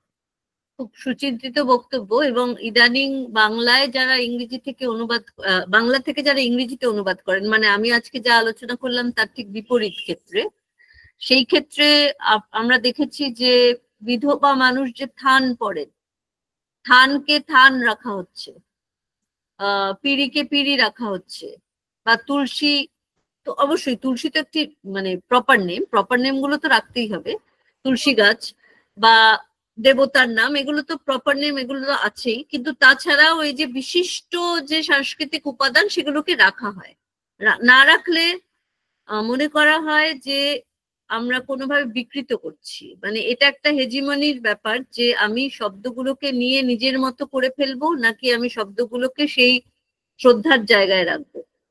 আচ্ছা, মেখলা একটি বেশ সুচিন্তিত প্রশ্ন রেখেছেন। ট্রান্সক্রিয়েশন আর ক্রিয়েটিভ স্ল্যাশ পোয়েটিক লাইসেন্সের মধ্যে যে সম্পর্কটি আছে সেইটাকে যদি একটু বিস্তারিত বলেন। যেহেতু কালচারাল আর সোশ্যাল কনটেক্সট গুলো একেবারেই আলাদা, সেখানে লাইসেন্সটা কিভাবে কাজ করে, এটা মেখলার প্রশ্ন। এটা আমার মনে হয় এক্ষুনি আমরা যেটা বলছিলাম সেটাই, আমি যদি সেই সংস্কৃতির প্রতি শ্রদ্ধাশীল হই তাহলে আমি সেই বিষয়টাকে সেভাবেই রাখতে চাইবো। আমি মানে আমি কিসোগ্রামকে একেবারে পাল্টে দেব না। চুমুগ্রাম যেমন খুব সুন্দর একটা আত্মীকরণ, কিন্তু আমি যদি ওটাকে চুমু চিঠি বা চুমু বার্তা বলে দিতাম তাহলে জিনিসটা অনেকটা পাল্টে যেত, যেটা নাকি ওই সংস্কৃতির চিহ্নটাকে মুছে দিত। বা যদি কেউ বাংলা থেকে ইংরেজিতে বলেন যে মেয়েটি একটি সাদা কাপড় পরেছে, তাহলে যা মানে হবে মেয়েটি একটি থান পরেছে সেটা বলে তারপর থানের টিকা দিলে সেটা বোধহয় বেটার হবে। অনেক ধন্যবাদ যশোধরাদি। এবারে সম্পূর্ণার একটি প্রশ্ন, কেউ কেউ ইংলিশেই প্রশ্ন করছেন, আমি সেগুলোকে অ্যাজ ইজ পড়ছি। How does the gender trope affect the cultural reception across different linguistic contexts? Does it change entirely depending on the translator's perception? প্রশ্নটা বেশ কঠিন, ভালো প্রশ্ন, কিন্তু একটু ভেবে উত্তর দিতে হবে। হ্যাঁ, ট্রান্সলেটরের পারসেপশনের উপর পুরোপুরি অবশ্যই নির্ভর করবে না, এবং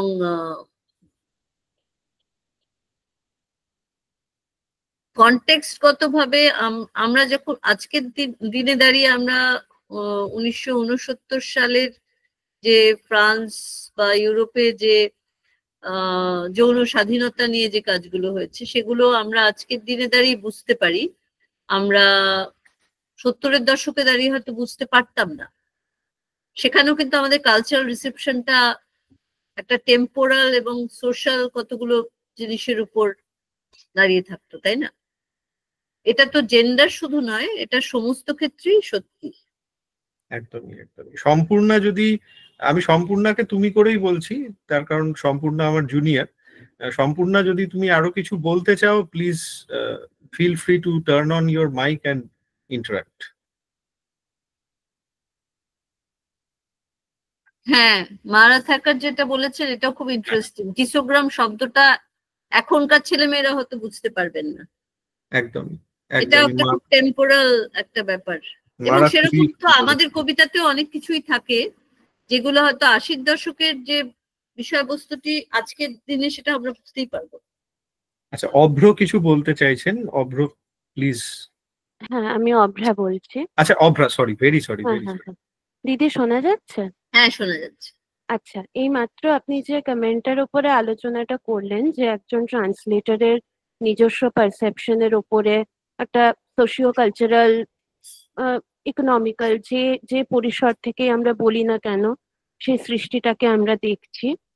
তো ধরুন, আমি যদি এমন একজন লেখক বা লেখিকা তাকে নির্বাচন করি যার সঙ্গে আমার সাংস্কৃতিক দূরত্বটা এতটাই, এবং ভৌগোলিক দিক থেকেও, এবং অনেকটা দূরত্বে থেকে আমি তার অবস্থানটা নির্ণয় করে নিজে অনুবাদে কাজে হাত দিচ্ছি, সেটা কি এথিক্যালি পুরোপুরি মানে সমস্ত প্যারামিটার গুলোকে ফুলফিল করবে, নাকি সেই আবার ওই অসম্পূর্ণতাটা থেকেই গেল? মানে আমি ডিস্টেন্সটাকে কি করে নিজের দিক থেকে যতটা সম্ভব আহ কমিয়ে এনে আমি মানে ওই আর্টিস্টিক ক্রিয়েশনটাকে, তার মানে সেটাকে জাস্টিফাই করব ট্রান্সলেশনের? হ্যাঁ, একটা কথা হলো যে আমরা একজন অনুবাদককে তাহলে আইডিয়ালি, যদি ওই ডিস্টেন্স কমিয়ে আনতে হয়, আইডিয়ালি তাকে সবটা জানতে হবে। তার মানে তাকে ইতিহাস পড়তে হচ্ছে, তাকে সাংস্কৃতিক ইতিহাস জানতে হচ্ছে। এখন এতটা কি সম্ভব কোন অনুবাদকের পক্ষে? কিন্তু ভাষা ভীষণভাবে অবিচ্ছেদ্যভাবে যেহেতু সংস্কৃতির সঙ্গে জড়িত, সেহেতু কিছুটা দায়িত্ব তো থেকেই যাচ্ছে, তাই না? কিন্তু এটা এথিক্যালি কারেক্ট হবে না বললে তো তাহলে অনেক কিছু বন্ধ হয়ে যাবে। তাহলে তো আমরা পুরনো লেখা পড়তে পারবো না। আমরা মধ্যযুগের মেয়েরা যা লিখেছিলেন সেগুলো আজকের দিনে পড়তে গেলে তো আমাদের টিকা টিপ্পনির দরকার হয়। আমরা আমাদেরই সংস্কৃতিতে হয়তো দেখবো যে তেলেগু কবি, নারীবাদী কবি, তার লেখা, মধ্যযুগে লেখা, সেটা আজকে পড়তে পারছি না, কারণ আমরা অনেক কিছু বুঝতেই পারছি না। কিন্তু অনুবাদকের অবশ্যই একটা কাজ হচ্ছে যে ভাষার এই, মানে যেটাকে আমরা বাংলায় বলি ঘাত গুলো জানা। কিন্তু তাই জন্য পিছিয়ে গেলে চলবে না, এটা আমার মত সম্পূর্ণ। আমি কি বোঝাতে পারলাম? হ্যাঁ, নিশ্চয়ই। এটা তো একটা ডাইসি এরিয়া, আর আমাদের মতন যারা একদমই বিগিনার, মানে হয়তো একটু কাজ করছি আর এতগুলো প্রশ্ন মনে আসছে, তখন একটা কেওস তৈরি হয়, এই আর কি। একদম। অভ্রা, অনেক ধন্যবাদ আপনাকে। আপনি খুব সুচিন্তিত একটি প্রশ্ন করেছেন। এবার আমি শুভদীপের প্রশ্নে আসছি। When it comes to translating experience within quotes, can men translate menses, মানে menstrual poetry? What is your take on that? অনুবাদ করাতে তো কোনো আমার মনে হয় না অসুবিধা হওয়া উচিত, কারণ লিখতে কেউ পারেন কিনা, লিখতেও হয়তো পারেন, সেটাও মানে অরিজিনাল লেখাটিও লিখতে কেউ কি পারেন না, সেটাও হয়তো পারেন, তিনি যদি বিষয়টি জানেন বা বিষয়টি সম্বন্ধে তার একটা ধারণা থাকে। আর অনুবাদ তো অবশ্যই নিশ্চয়ই করা যাবে, আমার তো মনে হয় যে করা যাবে। একদম একদম। অনুরাগ একটু অন্যরকম একটি প্রশ্ন করেছেন, একেবারে আপনার অনুবাদকে রেফার করে প্রশ্ন করেছেন। আপনাকে অনেক ধন্যবাদ অনুরাগ। শেষ কবিতায় মেডুসার ক্ষেত্রে আপনি সর্প মাথা কেন বলছেন একটু বলবেন?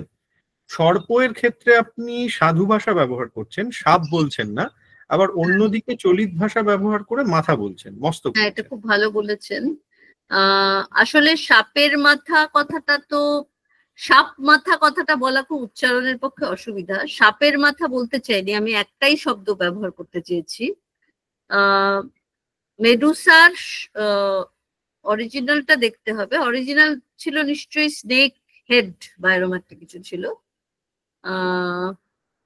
সেই ক্ষেত্রে আমি একটা শব্দ ব্যবহার করার জন্য সর্পমাথা ব্যবহার করেছি। সর্পমস্তক আবার একটু অতিরিক্ত মানে খটোমটো হয়ে যেত। এটা আমার একটা চয়েস বলা যেতে পারে, খুব যে কনসিয়াস চয়েস তা আমি বলবো না। একদমই একটা ফ্লো চলে আসে আমার মতে। হ্যাঁ, সেটা এইখানে তো আবার স্বাধীনতা নেওয়ার প্রশ্ন যে কতটা। এখন স্নেক হেড কথাটা সর্পমস্তকও হতে পারে, সর্পমাথাও হতে পারে, সাপ মাথাও হতে পারে, কোনটা ব্যবহার করব? আচ্ছা, শ্রীতা একটি কথা বলেছেন, সেটা আমি মানে ভার্বালি উত্তর দিচ্ছি, তার কারণ ওনার সমস্যাটি সেরকমই, উনি অন্যদের চ্যাট গুলো দেখতে পাচ্ছেন না। তবে আমরা কিন্তু সেরকম কিছু অফ করে রাখিনি শ্রীতা, সকলেই সকলের কমেন্টস দেখতে পাবেন, এরকমই একটা সেট আপ আমরা রেখেছি। আমি আপাতত অন্যদের কমেন্ট এবং প্রশ্ন অনেক কমেন্ট এসে গেছে, আমিও দেখছি। নন্দিনী গুপ্ত আবার একটি খুব সুন্দর প্রশ্ন রেখেছেন। ইজ ইট দ্য, এটা নিয়ে অবশ্য একটু বোধহয় কথা হলো, is it the translator's job to translate the language or the culture too? Should not the onus be on the reader to also educate themselves about the culture or of the original writer? হ্যাঁ, এটা তো অবশ্যই, যে সবটাই অনুবাদকের উপর ছেড়ে দিলে মুশকিল, পাঠকেরও সেই দায়িত্বটা পালন করা উচিত। আর অনেকে আবার খুব অপছন্দ করেন টিকা টিপ্পনী বেশি দেওয়াকে, কারণ টিকা টিপ্পনী ব্যাপারটা তো একটু ভারাক্রান্ত করে তোলে, একটা লেখাকে খুব কণ্টকিত করে তোলে। কিন্তু আমি এটাও দেখেছি যে এমনকি মানে জেসিন্টা কেরকেটটার অনুবাদ বাংলায় করা হয়েছে, সেখানেও অজস্র টিকা দিতে হয়েছে। এক একটা জনজাতিক মানুষের, ভারতীয় জনজাতির মধ্যেই এত রকমের বৈশিষ্ট্যপূর্ণ ব্যবহার আছে ভাষার, যেগুলো কিন্তু অন্য আরেকজন বুঝতে নাও পারতে পারে, কাজেই টিকা দিতেই হয়। আমার মনে হয় কালচারকে অনুবাদ করাটা অবিচ্ছেদ্য অঙ্গ আমাদের কাজের। একদমই একদমই। আমি একটু বেরসিকের মতো সকলকে জানাচ্ছি যে অ্যাটেন্ডেন্স এবং ফিডব্যাক লিঙ্কটি আমরা দিয়ে ফেলেছি, সেটা আপনারা একটু করে নেবেন, মানে কিছু তো ফর্মালিটি থাকে, সেটা আপনারা একটু দেখবেন। আমি সরাসরি আবার কমেন্ট বক্সে ফিরছি। আমাদের কমেন্ট বক্স রীতিমতো সমৃদ্ধ বলা যায় আজকে। সাবর্ণী ভট্টাচার্যী বলছেন, স্ট্রেচ মার্ক কবিতায় আওয়ার চিলড্রেন আর আওয়ার ওন পংক্তিতে জ্যোতি চিহ্নের ব্যবহার নেই, অথচ অনুবাদে আমাদেরই কমা নিজস্ব পংক্তিতে কমার ব্যবহার খুব ইন্টারেস্টিং মনে হয়েছে। এটা খুব ইন্টারেস্টিং কমেন্ট। তো আসলে বোধহয় আমি একটা স্ট্রেস দিতে চেয়েছি এখানে, মানে একদম এটা হয়তো আমার অ্যাডিশন, আমি যোগ করেছি একটা স্ট্রেস। একদম একদম। এবং আমার মনে হয় মানে একটু আমি অনুমতি নিয়েই একটা কথা গুঁজে দিতে চাইছি এখানে, সেটা হচ্ছে লস্ট ইন ট্রান্সলেশন শব্দটা যতটা মানুষের মুখে মুখে ফেরে, গেইনড ইন ট্রান্সলেশনটা একটু আমি কম মুখে মুখে ফিরতে দেখি, কিন্তু ওটা নিয়েও বোধহয় আমাদের একটু ভাবা দরকার। এবং আমি মনে করব যে যশোধরা দি এখানে যে কমার ব্যবহারটি করেছেন সেটা একটি গেইনই বটে। আচ্ছা, এস.ডি. চক্রবর্তীর বক্তব্যে আসছি। উনি বেশ ভেবে একটি প্রশ্ন করেছেন, একটি অনুরোধও আছে। পশ্চিমী নারীবাদী ভাবুক ও চিন্তাবিদেরা যেমন মনে করেন পুরুষের হাতে ভাষা ব্যবহৃত মূলত লেখ্যরূপে, হতে হতে ভাষাই পুরুষতান্ত্রিক হয়ে পড়েছে, তাই সেই ভাষা দিয়ে নারীবাদী সাহিত্য সৃষ্টি ও সমালোচনা সম্ভব না, আর তাই ভাষার পুনর্নির্মাণ বা অবিনির্মাণ করা প্রয়োজন। এক্ষেত্রে বাংলা নারীবাদী কবিতার ভাষার ক্ষেত্রে বা ভিন্ন ভাষার নারীবাদী কবিতার বাংলা ভাষায় অনুবাদের বিষয়ে এই প্রেক্ষিতে যদি কিছু বলেন। হ্যাঁ, এটা পুরনো বিতর্ক, এটা ঠিক শুধু অনুবাদ নিয়েও নয়। অনেক ধন্যবাদ কমেন্টের জন্য। কিন্তু এটা তো ঠিকই যে আমরা এখন যে লিখি, আমরা চেষ্টা করি আমাদের নিজেদের একটা ভাষা বিশ্ব বা ভাষা বলয় তৈরি করার, যেটা আমার মনে হয় 80 দশক থেকে বাংলা কবিতায় খুব বেশি করেই হয়েছে। মানে সংযুক্তা বন্দ্যোপাধ্যায় বা সুতপা সেনগুপ্ত, চৈতালি চট্টোপাধ্যায়, মল্লিকা সেনগুপ্ত, এরা অনেক ভাষার বলয় তৈরি করেছেন, যেগুলো পুরুষ বিশ্বে মানে পুরুষের ভাষা বিশ্বে একেবারেই ব্রাত্য ছিল। যেমন মানে আশবটি বা রান্নাঘর বা তোলা জল, এইগুলো নিয়ে যে কবিতা, কবিতার পর কবিতা আমরা দেখেছি, সেই ভাষা বিশ্বর পুনর্নির্মাণ বা অবিনির্মাণের কাজটা কিন্তু বাংলায় হয়েছে। আর কবিতা সিংহকে দিয়ে 50-এর দশকে হয়তো এটা শুরু। অনেকটা আমরা দেখেছি দেবারতী মিত্রর কবিতায় তারা যে ভাষা ব্যবহার করেন সেটা একটি নারীর ভাষা বিশ্ব বলেই ব্যবহার করেন, মানে খুব সচেতনই তারা সেটা নির্মাণ করেন। আর অনুবাদের ক্ষেত্রে আমি যেটা বললাম, আমার চয়েসের মধ্যেই হয়তো আমি নিজে বাংলায় যে ধরনের কবিতা লিখি, আমি শ্লেষাত্মক কবিতা পছন্দ করি, আমি ধাক্কা দিতে পছন্দ করি, বা আমি একটু তির্যক বিতর্কিত বা ওই ধরনের একটা ডার্ক হিউমার পছন্দ করি। আমার তাই পছন্দ সেই ধরনের ইংরেজি কবিতাই, যেগুলোকে আমি বাংলা করতে চাই। একদমই একদমই। এবারে জোয়ানা একটি প্রতিক্রিয়া জানিয়েছেন, একটি টার্মিনোলজি ব্যবহার করেছেন। অনেক ধন্যবাদ জোয়ানা। ফরেনাইজেশন স্ট্র্যাটেজি, বিদেশি শব্দের প্রবর্তন একটি সুচিন্তিত কৌশল যা একজন প্রাপককে মনে করিয়ে দেয় যে লেখাটি অন্য সংস্কৃতিতে প্রথিত। খুব ইন্টারেস্টিং, আমি এই শব্দটা জানতাম না সত্যি করে। জোয়ানা, যদি এ বিষয়ে আপনি আরো কিছু বলতে চান, আপনি হ্যাঁ, মাইক অন করে বলতে পারেন, কোনো অসুবিধা নেই।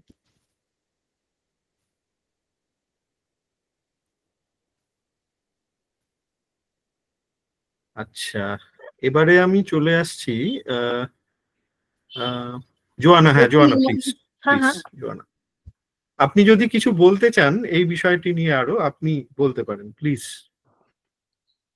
আমার মনে হয় যে maybe I will say in English, in every language you can find equivalent word. So if you take a foreign word, you do it just on purpose to remind that the text is rooted in another culture.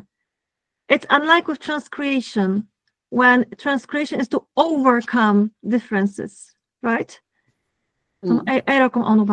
Like for instance, Rabindranath Tagore, he didn't translate Gitanjali, he transcreated, right? Yeah. Because he wanted to overcome differences, right? So I don't know how to say it in a more precise way. No, Joanna, you are absolutely fine in your observation. I completely understand what you're saying. ট্রান্সক্রিয়েশন এক ধরনের স্বাধীনতা নেয়, এবং সেখানে আমরা যেমন অনেক সময় করি গল্পের অনুবাদের ক্ষেত্রে বেশি করে। ক্যাথারিন ম্যানসফিল্ডের একটি গল্প, one second, I'll just take 1 minute. খুব সুন্দর আলোচনা হচ্ছে, আমাদের কমেন্ট বক্সে আরো অনেকের কমেন্ট আসছে, আমরা সবগুলি অ্যাড্রেস করব, তবে একটা সময় গিয়ে হয়তো বেরসিকের মতো সেই সময়ের কথা আমাকে মনে করাতে হবে, কিন্তু এখনো সময় আছে, সুতরাং আপনারা শেয়ার করুন। ক্যাথারিন ম্যানসফিল্ডের গল্পের আমি ভারতীয়করণ করেছিলাম, এটা খুবই কঠিন। মানে গল্পটা ছিল এরকম যে একটি মহিলা, বিবাহিত মহিলা, তিনি বিয়ে বাড়িতে যাচ্ছেন, এবং বিয়ে বাড়িতে যাওয়ার পোশাক পরার সময় তার স্বামীর পোশাক পরাটাই বেশি ইম্পর্টেন্ট, তার পোশাক পরাটা ইম্পর্টেন্ট না। তার স্বামীর জন্য বুট পালিশ করছেন, জামা গুছিয়ে রাখছেন, ইত্যাদি ইত্যাদি। তো সে কিছুটা আমাদের সংস্কৃতির সঙ্গে মিলে যায়, তাই আমি কিছুটা করতে পেরেছিলাম। তারপরে যেটা হয় সেটা হচ্ছে যে বিয়ে বাড়িতে তারা যায়, সেখানে দেখা যায় যে ছেলেটি আর মেয়েটি বিয়ে করছে, মেয়েটির ইতিমধ্যেই একটি শিশু আছে, একটি সন্তান আছে, বিবাহ বহির্ভূত সন্তান। এটা আমাদের সংস্কৃতিতে একেবারেই হয় না, তাই সেখানে আমি ওটা আগের পক্ষের বিয়ে এরকম একটা কিছু করে দিয়েছিলাম, ইন্ডিয়ানাইজ করে দিয়েছিলাম। কিন্তু ওখানে আমি মানে মহিলা গাউন পরেছিল, আমি বেনারসি শাড়ি করে দিয়েছিলাম। যেহেতু ওটা গল্প, সেহেতু একেবারে কালচারালি ডিফারেন্ট না রেখে আমি চেয়েছিলাম ওটাকে আমাদের যত কাছের হবে তত পাঠক সহজে রিলেট করতে পারবে ভেবে। কিন্তু কবিতাতে আপনি যেটা বলছেন যে সচেতনে আমি যদি ওই ইংরেজি ফরেনাইজেশন যেটা বলছেন, সচেতনে আমি যদি ইংরেজি শব্দটা রাখি বা মূল শব্দটা রাখি, তাহলে একটা অন্য রকমের বা ধরুন আরেকটা হয় যে কবিতার এলিমেন্ট গুলোর মধ্যে গাছের নাম আছে, যেমন একটু আগে তুলসীর কথা বললাম, তেমনি আমি যখন বার্চ গাছ বা ওক গাছ এগুলো কবিতায় পাই, আমরা তো সেটাই রাখি, সেটাই তো আমরা পড়তে অভ্যস্ত। আবার ভারতীয় যখন আমরা আসি তখন তুলসী বা বেলপাতা বা এগুলো সেইটাই রাখি, কারণ আমরা তো সেই সংস্কৃতিটার একটা ছবিও পাচ্ছি ওই লেখাটা থেকে, তাই না? সেই ছবিটাকে তো নষ্ট করে ফেলবো নইলে, যদি আমি ওর বার্চ গাছটাকে চেঞ্জ করে বেল গাছ করে দিই। অনেক Thank you. ধন্যবাদ Thank- জোয়া, ধন্যবাদ। জোয়ানাকেও ধন্যবাদ, যশোধারাদিকেও ধন্যবাদ। অম্লান দত্ত হাত তুলছেন। অম্লান, আমি একটুখানি একটা প্রশ্ন আগে পড়ে নিই, তারপরে আপনার কাছে আসছি। এখন জ্যোতির্ময় আমাদের প্রশ্ন করেছেন, ট্রান্সলেশন ঠিক অবশ্য প্রশ্ন নয়, এটা মতামত দিয়েছেন। খুব ভালো লাগছে আপনারা প্রত্যেকে যেভাবে পার্টিসিপেট করছেন। ট্রান্সলেশনের সমস্যাগুলো তো আছেই, যেমন মহাশ্বেতা দেবী দ্রৌপদী ছোট গল্পে আমি একটু হয়তো আমরা যে ধরনের শব্দকে খুব একটা শিষ্টাচারের অঙ্গ মনে করি না সেই শব্দ একটু উল্লেখ করব, সকলের কাছে ক্ষমা চেয়ে, কিন্তু শব্দটি এখানে গুরুত্বপূর্ণ। 12 ভাতারি শব্দটিকে গায়ত্রী চক্রবর্তী স্পিভাক অনুবাদ করেন ওয়াইফ অফ 12 হাজব্যান্ডস। এই অনুবাদের এটা অনুবাদের লুপহোল বলেই মনে হয়। ট্রান্সক্রিয়েশনের ক্ষেত্রে এই জিনিসটাও মেনটেন করা উচিত, যাতে শব্দের অর্থ যাতে শুধুমাত্র লিটারাল না হয়ে যায়। এইগুলোই বিতর্কের জায়গা। আসলে আমাদের পক্ষে খুব বলা মুশকিল কখন একদম সূক্ষ্ম লাইন আছে একটা, কিন্তু তার এদিক ওদিকে চলে যায়। একদম। এবারে আমরা অম্লানের কাছে আসছি। অম্লান কিছু বলতে চেয়েছেন। অম্লান প্লিজ।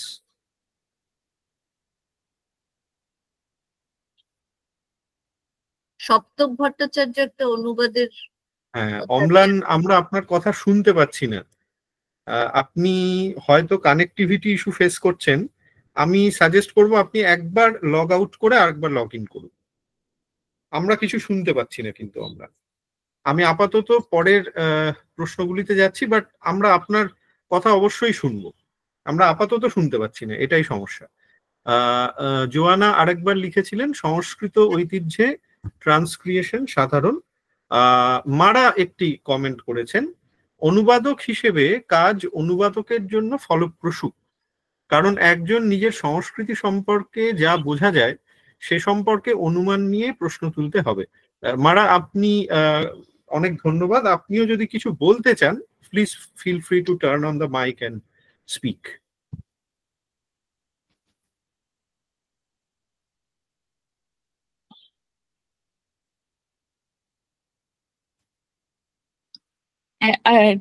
ধন্যবাদ। আর বলতে চাই না, শুধু একটা ছোট কমেন্ট, কারণ ওই what is gained in translation, that phrase really stuck with me, কারণ ওই কাজ মানে ট্রান্সলেশন ভালো পড়তে, কিন্তু এই কাজটাও ভালো। আর একটা এই কারণে আমি এই কোর্স জয়েন করছি, কারণ it'll be easier in English. A lot of times I'm reading short stories to learn Bangla, and there's all these little things, little gems hidden in them that I don't implicitly understand, that my teachers have to explain to me. And sometimes I think about that the other way around, the small things like the name of a restaurant that's a fast food place that everyone in the US might recognize, but people wouldn't recognize implicitly what that means and all of the values. So that's why I joined the course, and I was really taken with the phrase gained in translation, because we do think more of the loss. So that was all. Absolutely. Thanks a lot. Thank you so much. আচ্ছা, সম্পূর্ণা হাত তুলেছে, আমি সম্পূর্ণার কাছে আসবো। তার আগে সপ্তকের কমেন্টটি দেখে নিই। বেশ বড় comment, but I find this quite interesting. Good evening, ma'am. I just thought of sharing a very practical difficulty I encountered a few days back while translating a passage from a Bangla story by Sharadindu Bandyopadhyay into English for a research paper. There was this line, "Hi Nastik, tumio sheshe bhuter khoppore pore gele," which I put it as, "Alas, non-believer, you too have been caught up in ghosts," and found that alas and non-believer could hardly convey what the original words did. While I could have retained Nastik with a footnote, I couldn't retain the interjection hi. But আমার মনে হচ্ছে alas নন বিলিভারও খুব একটা একেবারে যে convey করছে না তা তো নয়, ইটস কোয়াইট ওকে। হ্যাঁ, এক্ষেত্রে আমি সর্বান একটি খুব সুন্দর সংযোজন করেছে, ও এথেইস্ট কেমন হতো। খুব খুব ভালো প্রতিক্রিয়া। আমি আমি সম্পূর্ণার কাছে আসবো, সম্পূর্ণ কিছু বলতে চেয়েছেন। অম্লান এসে পড়লে আমি অম্লানের কাছেও আসবো। সম্পূর্ণ প্লিজ গো অ্যাহেড। হ্যাঁ, শোনা যাচ্ছে? হ্যাঁ হ্যাঁ হ্যাঁ, আমি একটা জিনিস জানতে চাইছি, যেটা আমি আগেও প্রশ্নটা করলাম, যে কালচারাল কনটেক্সটের যে জিনিসটা আসছে, যে আমি পার্সোনালি আমি আফগান লিটারেচার নিয়ে কাজ করছি। তো সেক্ষেত্রে যদি মানে আফগান ল্যাঙ্গুয়েজ মানে দারি বা পাশতো, এটা যেটা লোকাল ল্যাঙ্গুয়েজ, সেই ল্যাঙ্গুয়েজটা পড়ার ক্ষমতা আমার নেই, মানে I can not learn that language, so I am reading from the translation of Dari or Pashto, I am reading the translation of a certain poem, এবং সেটা আমি I am trying to analyze that poem, but somehow I feel like আমি justify করতে পারছি না, because I am reading a translation of a language I am not familiar with. So এই ডিফিকাল্টিটাকে কিভাবে, মানে is there any way to overcome that, because ethical perception or moral রেসপন্সিবিলিটির এই জায়গাগুলো যেহেতু চলে আসছে, স্পেশালি বলছিলাম। হ্যাঁ, এটা আমি একটু আগে বলার চেষ্টা করছিলাম যে গুজরাটি ভাষা আমি জানি না, গুজরাটি থেকে একটি কবিতা করেছি, সেটা ইংরেজি অনুবাদের মাধ্যমে। এটা আমার কাছেও মনে হয় ইটস এ লস, মানে আমার কোথাও একটা খুব পরিতৃপ্তি হয় না এই ধরনের কাজ করলে। আর এই ক্ষেত্রে আমার মনে হয় যে যদি কেউ দীর্ঘকালীন এন্ডিভার হিসেবে করতে চান, তাহলে তার বোধহয় ভাষাটা শিখতে চেষ্টা করাই ভালো, তাই না? মানে যাতে অরিজিনালটা শিখে নিতে পারা যায়। যদি এটা খুব কঠিন, কিন্তু আপনি যদি অনেক আফগান পোয়েট্রি করতে চান, তাহলে আমার মনে হয় পাশতু বা অন্যান্য ভাষাগুলো শিখতে হবে হয়তো। ওকে, থ্যাংক ইউ সো মাচ। অম্লানের কাছে আসছি। অম্লান, আপনি একটু মাইক অন করে প্লিজ বলুন। হ্যাঁ, শোনা যাচ্ছে আমার কথা? হ্যাঁ, একটু আস্তে বোধহয় আসছে, তাই না যশোধরাদি? হ্যাঁ হ্যাঁ, আমি শুনতে পাচ্ছি না পরিষ্কার। একটু আপনি মাইকের কাছাকাছি যদি মুখটা রেখে বলেন।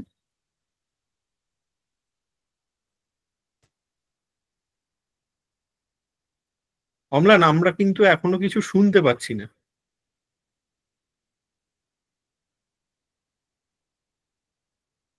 অম্লান, আমি অনুরোধ করছি আপনি টাইপ করে দিন বরং, তার কারণ ঘড়ির কাঁটা কিন্তু থেমে নেই। 8:15 বেজে গেছে। খুবই জমজমাট আলোচনা হচ্ছে, কোনো সন্দেহ নেই, কিন্তু ওই আর কি, সময়ের কাছে তো আমরা সকলেই অসহায়। অম্লান, আমি অনুরোধ করব আপনি টাইপ করে দিন, আমি পড়ে দেব আপনার বক্তব্য। আচ্ছা, আমি প্রায় 75 জন মতো অ্যাটেন্ড করেছেন মনে হচ্ছে। হ্যাঁ, তারও বেশি ছিলেন হয়তো।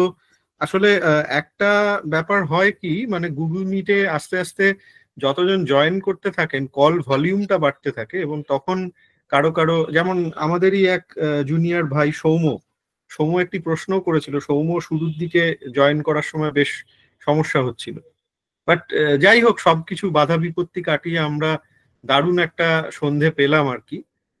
শুধু চা আর কিছু স্ন্যাক্স যদি কাছাকাছি থাকতো, তাহলে একদম পারফেক্ট একটা আড্ডার আসর হতো।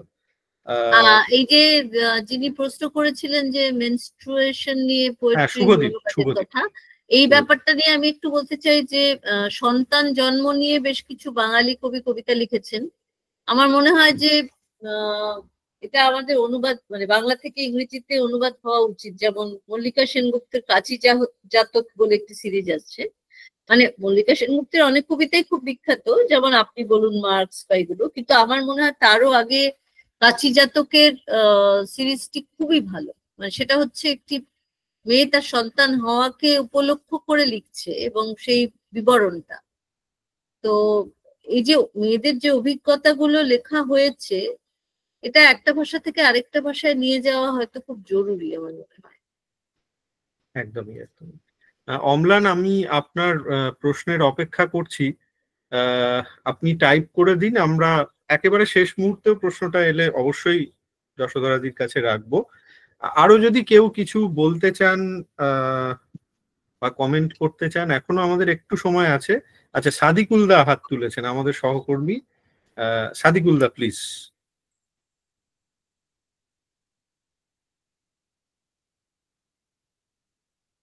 হ্যাঁ ম্যাম, শোনা যাচ্ছে? হ্যাঁ হ্যাঁ, শোনা যাচ্ছে। আজকের যে ক্লাস শুনলাম যথেষ্ট সমৃদ্ধ হয়েছি। আমার সাবজেক্ট বেঙ্গলি, তবুও আমার একটু জানার আগ্রহ হয়েছে এই যে অনুবাদ তো যেমন একটা বাইরে থেকে অনুবাদ, একটা ইমোটিভ অনুবাদ, অর্থাৎ অন্তর্গহন, মনের ভেতরে যে আমার কি চলছে ওই ধরনের যে শব্দ, এই শব্দগুলোর অনুবাদ একটু আলাদা ধরনের হয়, এটা স্বাভাবিক। আমি একটা জাস্ট প্রশ্ন রাখতে চাই। প্রশ্নটা হচ্ছে এই, দ্য হলো ম্যান কবিতাটি, ওখানে আমরা একটা পাচ্ছি কি টি.এস. এলিয়টের যে we are the hollow men, we are the stuffed men, leaning together, head pieces filled with straw alas, তারপরে our dried voices when we whisper together. যিনি এটা অনুবাদ করছেন প্রশান্ত সামন্ত, তিনি লিখছেন যে আওয়ার ড্রাইড ভয়েসেস, এই শব্দটার অর্থ করছেন আমাদের চিঁচি স্বর। এই যে চিঁচি স্বরটা আর ড্রাইড ভয়েসেস, এটা আমার মনে হচ্ছে, আমার ব্যক্তিগত, আমি জানি না এত, তবুও যে এটা বোধ হয় অন্যরকম কোন একটা শব্দ দিলে ভালো হতো, এটা আমার ব্যক্তিগত মত। তবে উনি লিখেছেন, আমি ওনার পাণ্ডিত্যকে খর্বও করতে পারবো না, এটা আমার জাস্ট একটা অভিমত। হ্যাঁ, বিতর্কিত একটু, কারণ ঠিক সঠিক আমাদেরও শুনে মনে হচ্ছে না। পুরো কবিতাটা অবশ্য আমি পড়িনি, পুরো অনুবাদটা। আসলে ওইটাই বলছিলাম শুরুতেই, যে translation is always a work in progress, আর আমরা কখনোই পুরোপুরি খুশি হতে পারি না, এবং যত বেশি আলোচনা করা হতে থাকে তত বেশি আরো নতুন নতুন দিক উঠে আসতে থাকে। ধন্যবাদ সাদিকুলদাকে।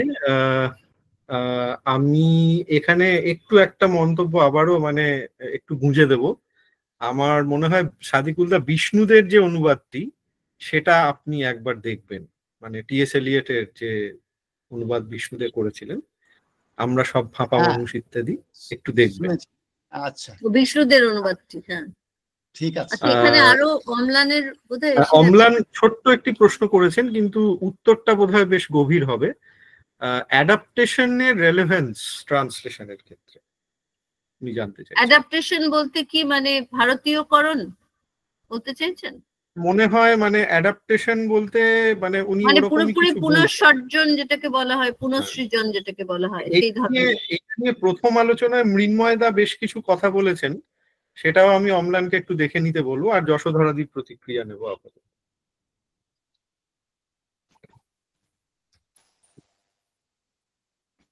এক মিনিট।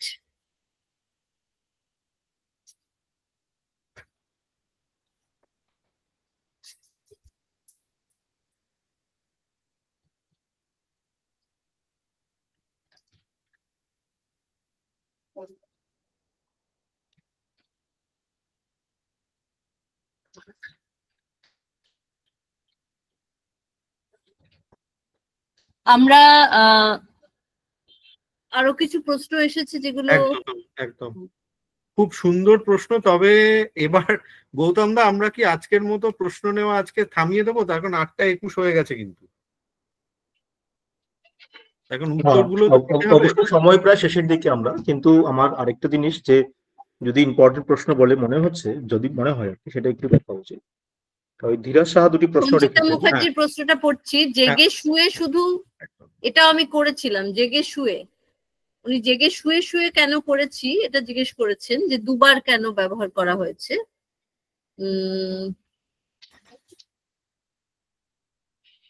আমার তো মনে হয় জেগে শুয়ে শুয়ে আমরা খুবই বাংলায় ব্যবহার করি। উনি জিজ্ঞেস করেছেন যে এটা কতটা ন্যাচারাল। জেগে শুয়েও হতে পারে, অবশ্যই হতে পারে। একদমই। শুভদীপ আরেকবার প্রশ্ন করেছে, মেনস্ট্রুয়েশন, চাইল্ড বার্থ, এগুলো তো অনেকটা জেন্ডার এক্সক্লুসিভ এক্সপিরিয়েন্স। সেক্ষেত্রে একজন পুরুষ ট্রান্সলেটারের choice of words and way of conveying অনেকটা আলাদা হবে। মহিলা ট্রান্সলেটরের। হ্যাঁ, সেটাই উনি বলতে চেয়েছিলেন আগের বারও, বুঝতে পেরেছি সেটা।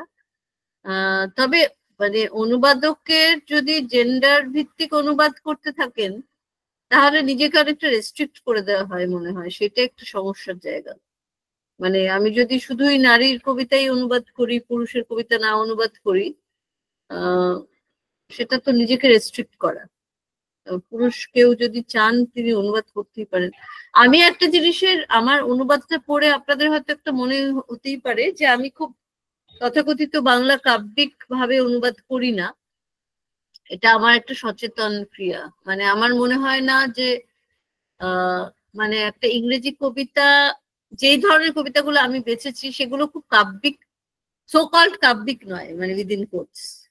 কাব্যিক বলতে আমি যে সুরেলা লিরিক্যাল যে ব্যাপারটা আমরা বুঝি, যেটা বাংলা কবিতার একটা খুব ঘট্টাই আছে। তো আমরা তো বাংলায় খুব মিষ্টি গোল গোল শব্দ ব্যবহার করতে ভালোবাসি, কিন্তু ইংরেজি কবিতাগুলো সেরকম মিষ্টি গোল গোল নয় বলে আমি বাংলাটাও খুব মানে একটু শার্প এবং একটু অকাব্যিক সোকল রাখতে চেয়েছি।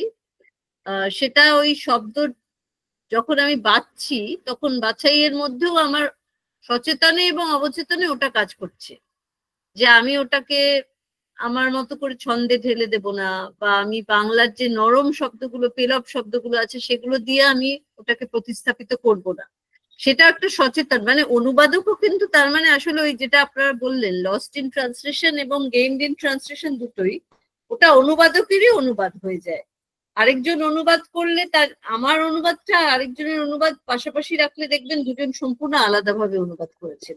এবং এটা বারবার দেখিয়েছেন পুষ্কর দাশগুপ্ত তার বইতে, যে একই কবিতা যখন বিষ্ণুদে করছেন আবার যখন শরৎ কুমার করছেন কত আলাদা হয়ে যাচ্ছে। সত্যেন্দ্রনাথ দত্ত যখন করছেন তার ছন্দের জাদুকর ছিলেন, তিনি একদম আলাদাভাবে করছেন। এই জিনিসটা এসে যায়, প্রত্যেক অনুবাদক তার নিজের মতো করে সৃজনটা করেন। তো একদম একদম। ধীরাজ খুব সুন্দর দুটি প্রশ্ন করেছে। দুইটি বিষয়ে যদি আলোকপাত করেন, অনুবাদকের, আচ্ছা অম্লান আমি আপনাকে একটু অনুরোধ করছি একটু মিউট করে নিন, আপনার ওদিক থেকে মানে খুব ফিডব্যাক হচ্ছে আর কি।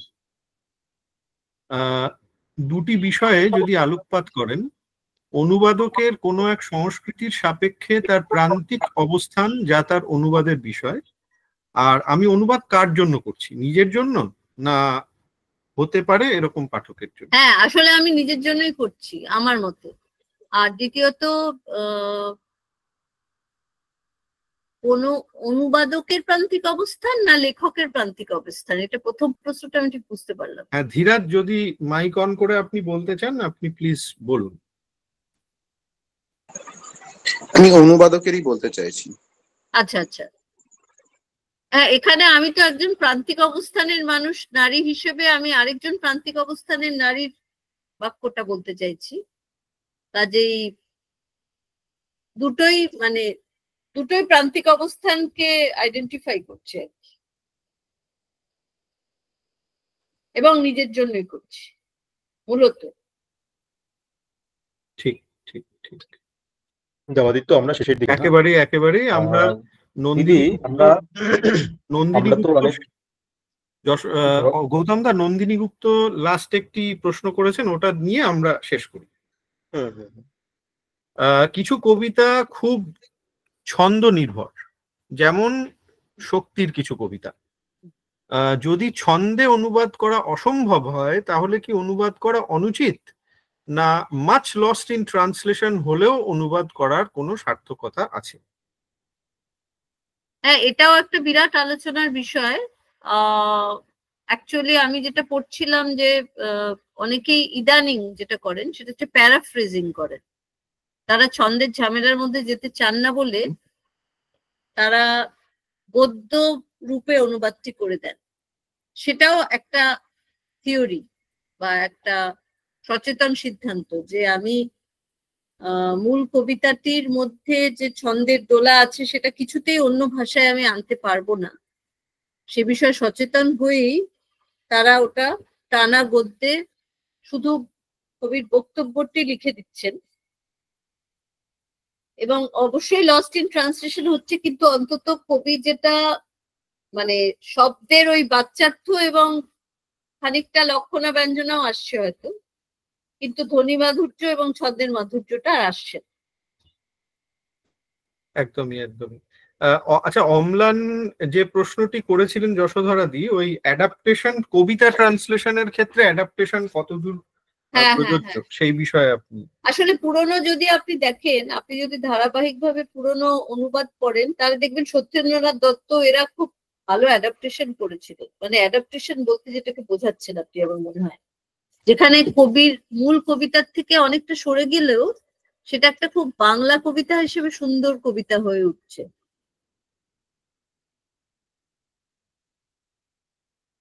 এই যে এই কবিতাটি, এটা একটি ফরাসি কবিতার অনুবাদ। সত্যেন্দ্রনাথ দত্ত খুব অনায়াস ছন্দে সেটিকে বাংলায় করেছিলেন। আমি একটু অনুবাদটা পড়ছি, মানে মূল ফরাসিটা পড়ার কোনো দরকার নেই, কারণ আপনারা বুঝতেই পারবেন যে এখানে অনুবাদক কতটা স্বাধীনতা নিয়েছেন।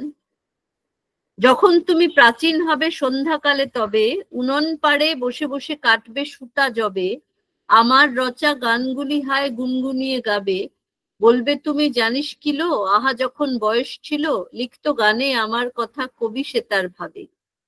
শোনে যদি দাসীরা সব আমার রচা গান, কাজ সেরে শেষ ঘুমোয় যখন গানে তোমার নাম, শুনে যদি ওঠেই জেগে, বলবে তারা ক্ষণেক থেকে, ধন্য তুমি উদ্দেশ্যে যার কবি রচে গান।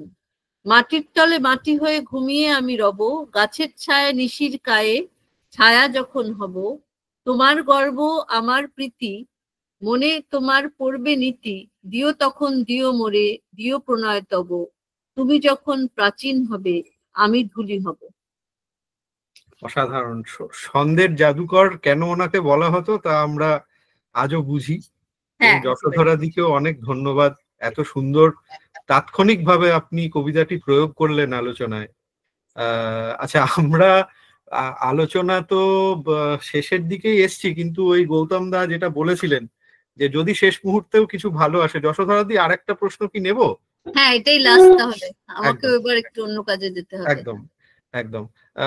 আমি এই প্রশ্নটি নেত্রা বা নেত্র, আমি ঠিক জানি না, মানে আপনি মাফ করবেন যদি আমি নামটা ভুল উচ্চারণ করে ফেলি। উনি প্রশ্ন করছেন, অনুবাদ নিজের জন্য করলে কি পারপাস অফ ট্রান্সলেশনটাই নালিফাই হয়ে যাচ্ছে না? ট্রান্সলেটর দুই ভাষার মাঝে মিডিয়ামের কাজ করছেন নাকি? If translation is a personal activity, then why even try to bridge the gap at all? Personal concept of perfection and progress, এই তো আলোচনার জায়গা শেষ হয়ে যাবে। ঠিক সেটা হবে বলে আমার মনে হয় না। মানে এখানে তো আমি আমার ভাষাকে আমি দেখতে চাইছি যে আমার ভাষায় আমি বিদেশি ভাষার বিষয়টিকে আনতে পারছি কিনা। এটা আমার কাছে একটা পরিশীলন বা অনুশীলন বা পরীক্ষা নিরীক্ষার জায়গা থেকেও আমি সেটা করতে পারি। এমন না যে আমি কাউকে সেটা পড়াতেই হবে, এটা আমার নিজের ভাষা চর্চার জায়গা থেকে তো আমি সেটা করতে পারি। একেবারে একেবারে। গৌতম দা, আমরা তাহলে এবারে কি একেবারে অনুষ্ঠানের শেষ দিকে চলে যাব? না না, একেবারে শেষ করতে হবে। যশোদাদি তো অসাধারণ বললেন। দিদি ধন্যবাদ আপনাকে। হ্যাঁ, আবারও আসতে হবে আমাদের কলেজে, আবার সরাসরি কলেজে আসতে হবে। আসলে করোনাকালীন এবং করোনা পরবর্তী সময়ে যেটা আমাদের দাঁড়িয়েছে সেটা হচ্ছে, এক, সুযোগ করে দিয়েছে যে এই অনলাইন প্ল্যাটফর্ম ইউজ করে সবাইকে এক জায়গায় নিয়ে আসা। দ্বিতীয়ত আরেকটা জিনিস কোথাও যেন একটা মিস করছি, যদি এটা সামনাসামনি হতো, যদি সবাই মিলে থাকতাম, তাহলে হয়তো বা আরো অনেক বেশি সমৃদ্ধ হতাম। অনেকের মুখ দেখতে পেলাম না, আমরা যারা অর্গানাইজার তারাও হয়তো জানবো না যে উনি বা ওনারা ছিলেন আমাদের এই ওয়ার্কশপে অ্যাড অন করছে। এটা একটা খুব আমাদের দুর্ভাগ্য এবং সকলেরই দুর্ভাগ্য এই প্ল্যাটফর্ম ইউজে। তবে দিদি আপনি যা বললেন তার মাঝখানে আমার একটা বক্তব্য এরকম যে, এবং আমি বলবো এরকম করে যে, তাহলে অনুবাদ এবং অনুবাদকেরাও কি রাজনীতি করেন অনুবাদের ক্ষেত্রে? যে আপনি বললেন যে কোন প্রতিভাশালী মানুষ আছেন কিনা, তার ব্যাকগ্রাউন্ড কি, সেসব দেখেই আমরা অনুবাদ করব, মানে অনুবাদ করি মূলত। সেক্ষেত্রে কি আমরা মূল জিনিসগুলো থেকে আরো অনেকটা দূরে চলে যাচ্ছে এমন কিছু? হ্যাঁ, সে তো বটেই, অবশ্যই রাজনীতি তো সর্বত্র আছে। হ্যাঁ, তো এই রাজনীতি বেড়াজাল কাটুক এবং অনুবাদটা আরো ভালো হয়ে উঠুক। আমাদের মনে হচ্ছে আমরা যারা আজকে শিখছি এই অনুবাদ অ্যাডন কোর্সে, আগামীতে আমরা এমন এমন রাইটার্সদের নেব যাদের হয়তো বা ব্যাকগ্রাউন্ড নেই বড় কিছু, কিন্তু ভালো লিখেন, লেখালেখি করেন, তাদের অনুবাদটা আমরা করব, আশা রাখছি। দেবাদিত্য, আমরা ধন্যবাদ গৌতম দাসকে। আমি জাস্ট দুটো কথা বলে ওনাকে ধন্যবাদ জ্ঞাপন করে, এবং আমি আমাদের শ্রোতাদেরও ধন্যবাদ দিতে চাইবো, তার কারণ আজকে আমাদের প্রথম সেশনেই আপনারা যেভাবে একেবারে টেনিস খেলার মতো করে, মানে এদিক থেকে সুন্দর সার্ভ আসছে, এদিক থেকে সার্ভ ফেরত যাচ্ছে, এই ব্যাপারটা করেছেন, এটা দুর্দান্ত। আপনাদের সকলকে অনেক ধন্যবাদ। যশোধরাদিকে ধন্যবাদ দেওয়ার ব্যাপারে যত কথাই বলবো কমই হবে। আর আমি শুধু দুটো কথা বলবো। একটা হচ্ছে, যশোধরাদি শুরু থেকেই বেশ কয়েকবার বলেছেন আর কি, যে উনি একাডেমিক নন এবং এই ধরনের একাডেমিক পরিসরে আলোচনা করছেন, এটা ঠিকঠাক হবে ইত্যাদি। এই ব্যাপারে একটু হয়তো যশোধরাদির কুণ্ঠা ছিল। আমি উদ্যোক্তা হিসেবে বলবো যে দিদি, আমার মনে হয় যে আমি গৌতম দা, মাসুদ, আমরা একটা পেশাকে বেছে নিয়েছি, আর শিক্ষকরা বোধহয় শিক্ষক হয়েই জন্মান, এবং আপনার মধ্যে সেই সত্তা যে রয়েছে এটা বলে দেওয়ার অপেক্ষা রাখে না। আপনার থেকে আমরা অনেক কিছু শিখলাম। সব থেকে বারবার যেটা বলবো, যে আমার মনে হয় আমাদের একটা বক্তব্য দেওয়ার জন্য আমরা প্রিপারেশন নিয়ে আসার পরেও তাৎক্ষণিক কিছু পরিস্থিতির উদ্ভব হয়, এবং আপনি যে কটি তাৎক্ষণিক পরিস্থিতি উদ্ভব হলো তার যা সুন্দর ব্যাখ্যা করলেন, উত্তর দিলেন, সেটা আমাদের প্রাপ্য। আমরা খুব গর্বিত যে এই আলোচনা, এই পুরো সেশনটি রেকর্ডেড থাকলো, আমাদের ভবিষ্যতের আর্কাইভিং এর জন্য এটি কাজে আসবে। আপাতত আর দীর্ঘায়িত করছি না। আর একটা কথা শুধু বলে দেব, আমাদের আজকের আলোচনাটি যে সুরের ছিল তার একেবারে ভিন্ন সুরে যশোধরাদির খুবই স্নেহধন্য আমার এক বন্ধু, সে পরের দিন আসবে, রাজর্ষি যশোধরাদির কাছে হয়তো কথা একটু জিজ্ঞেসও করবে কেমন হলো আলোচনা। তো পরের দিনের জন্য সবাইকে আগাম আমন্ত্রণ রইল। যশোধরাদিও যদি আসতে চান অবশ্যই আসবেন। আমি আজকের মতো সবাইকে শুভরাত্রি, এবং মারা এবং জোয়ানাকে have a great day ahead ইত্যাদি বলে শেষ করছি। অনেক অনেক ধন্যবাদ। আমিও খুব উপকৃত এবং খুব আনন্দিত হলাম এই পুরো আলোচনাটায় অংশগ্রহণ করতে পেরে। একটা টু ওয়ে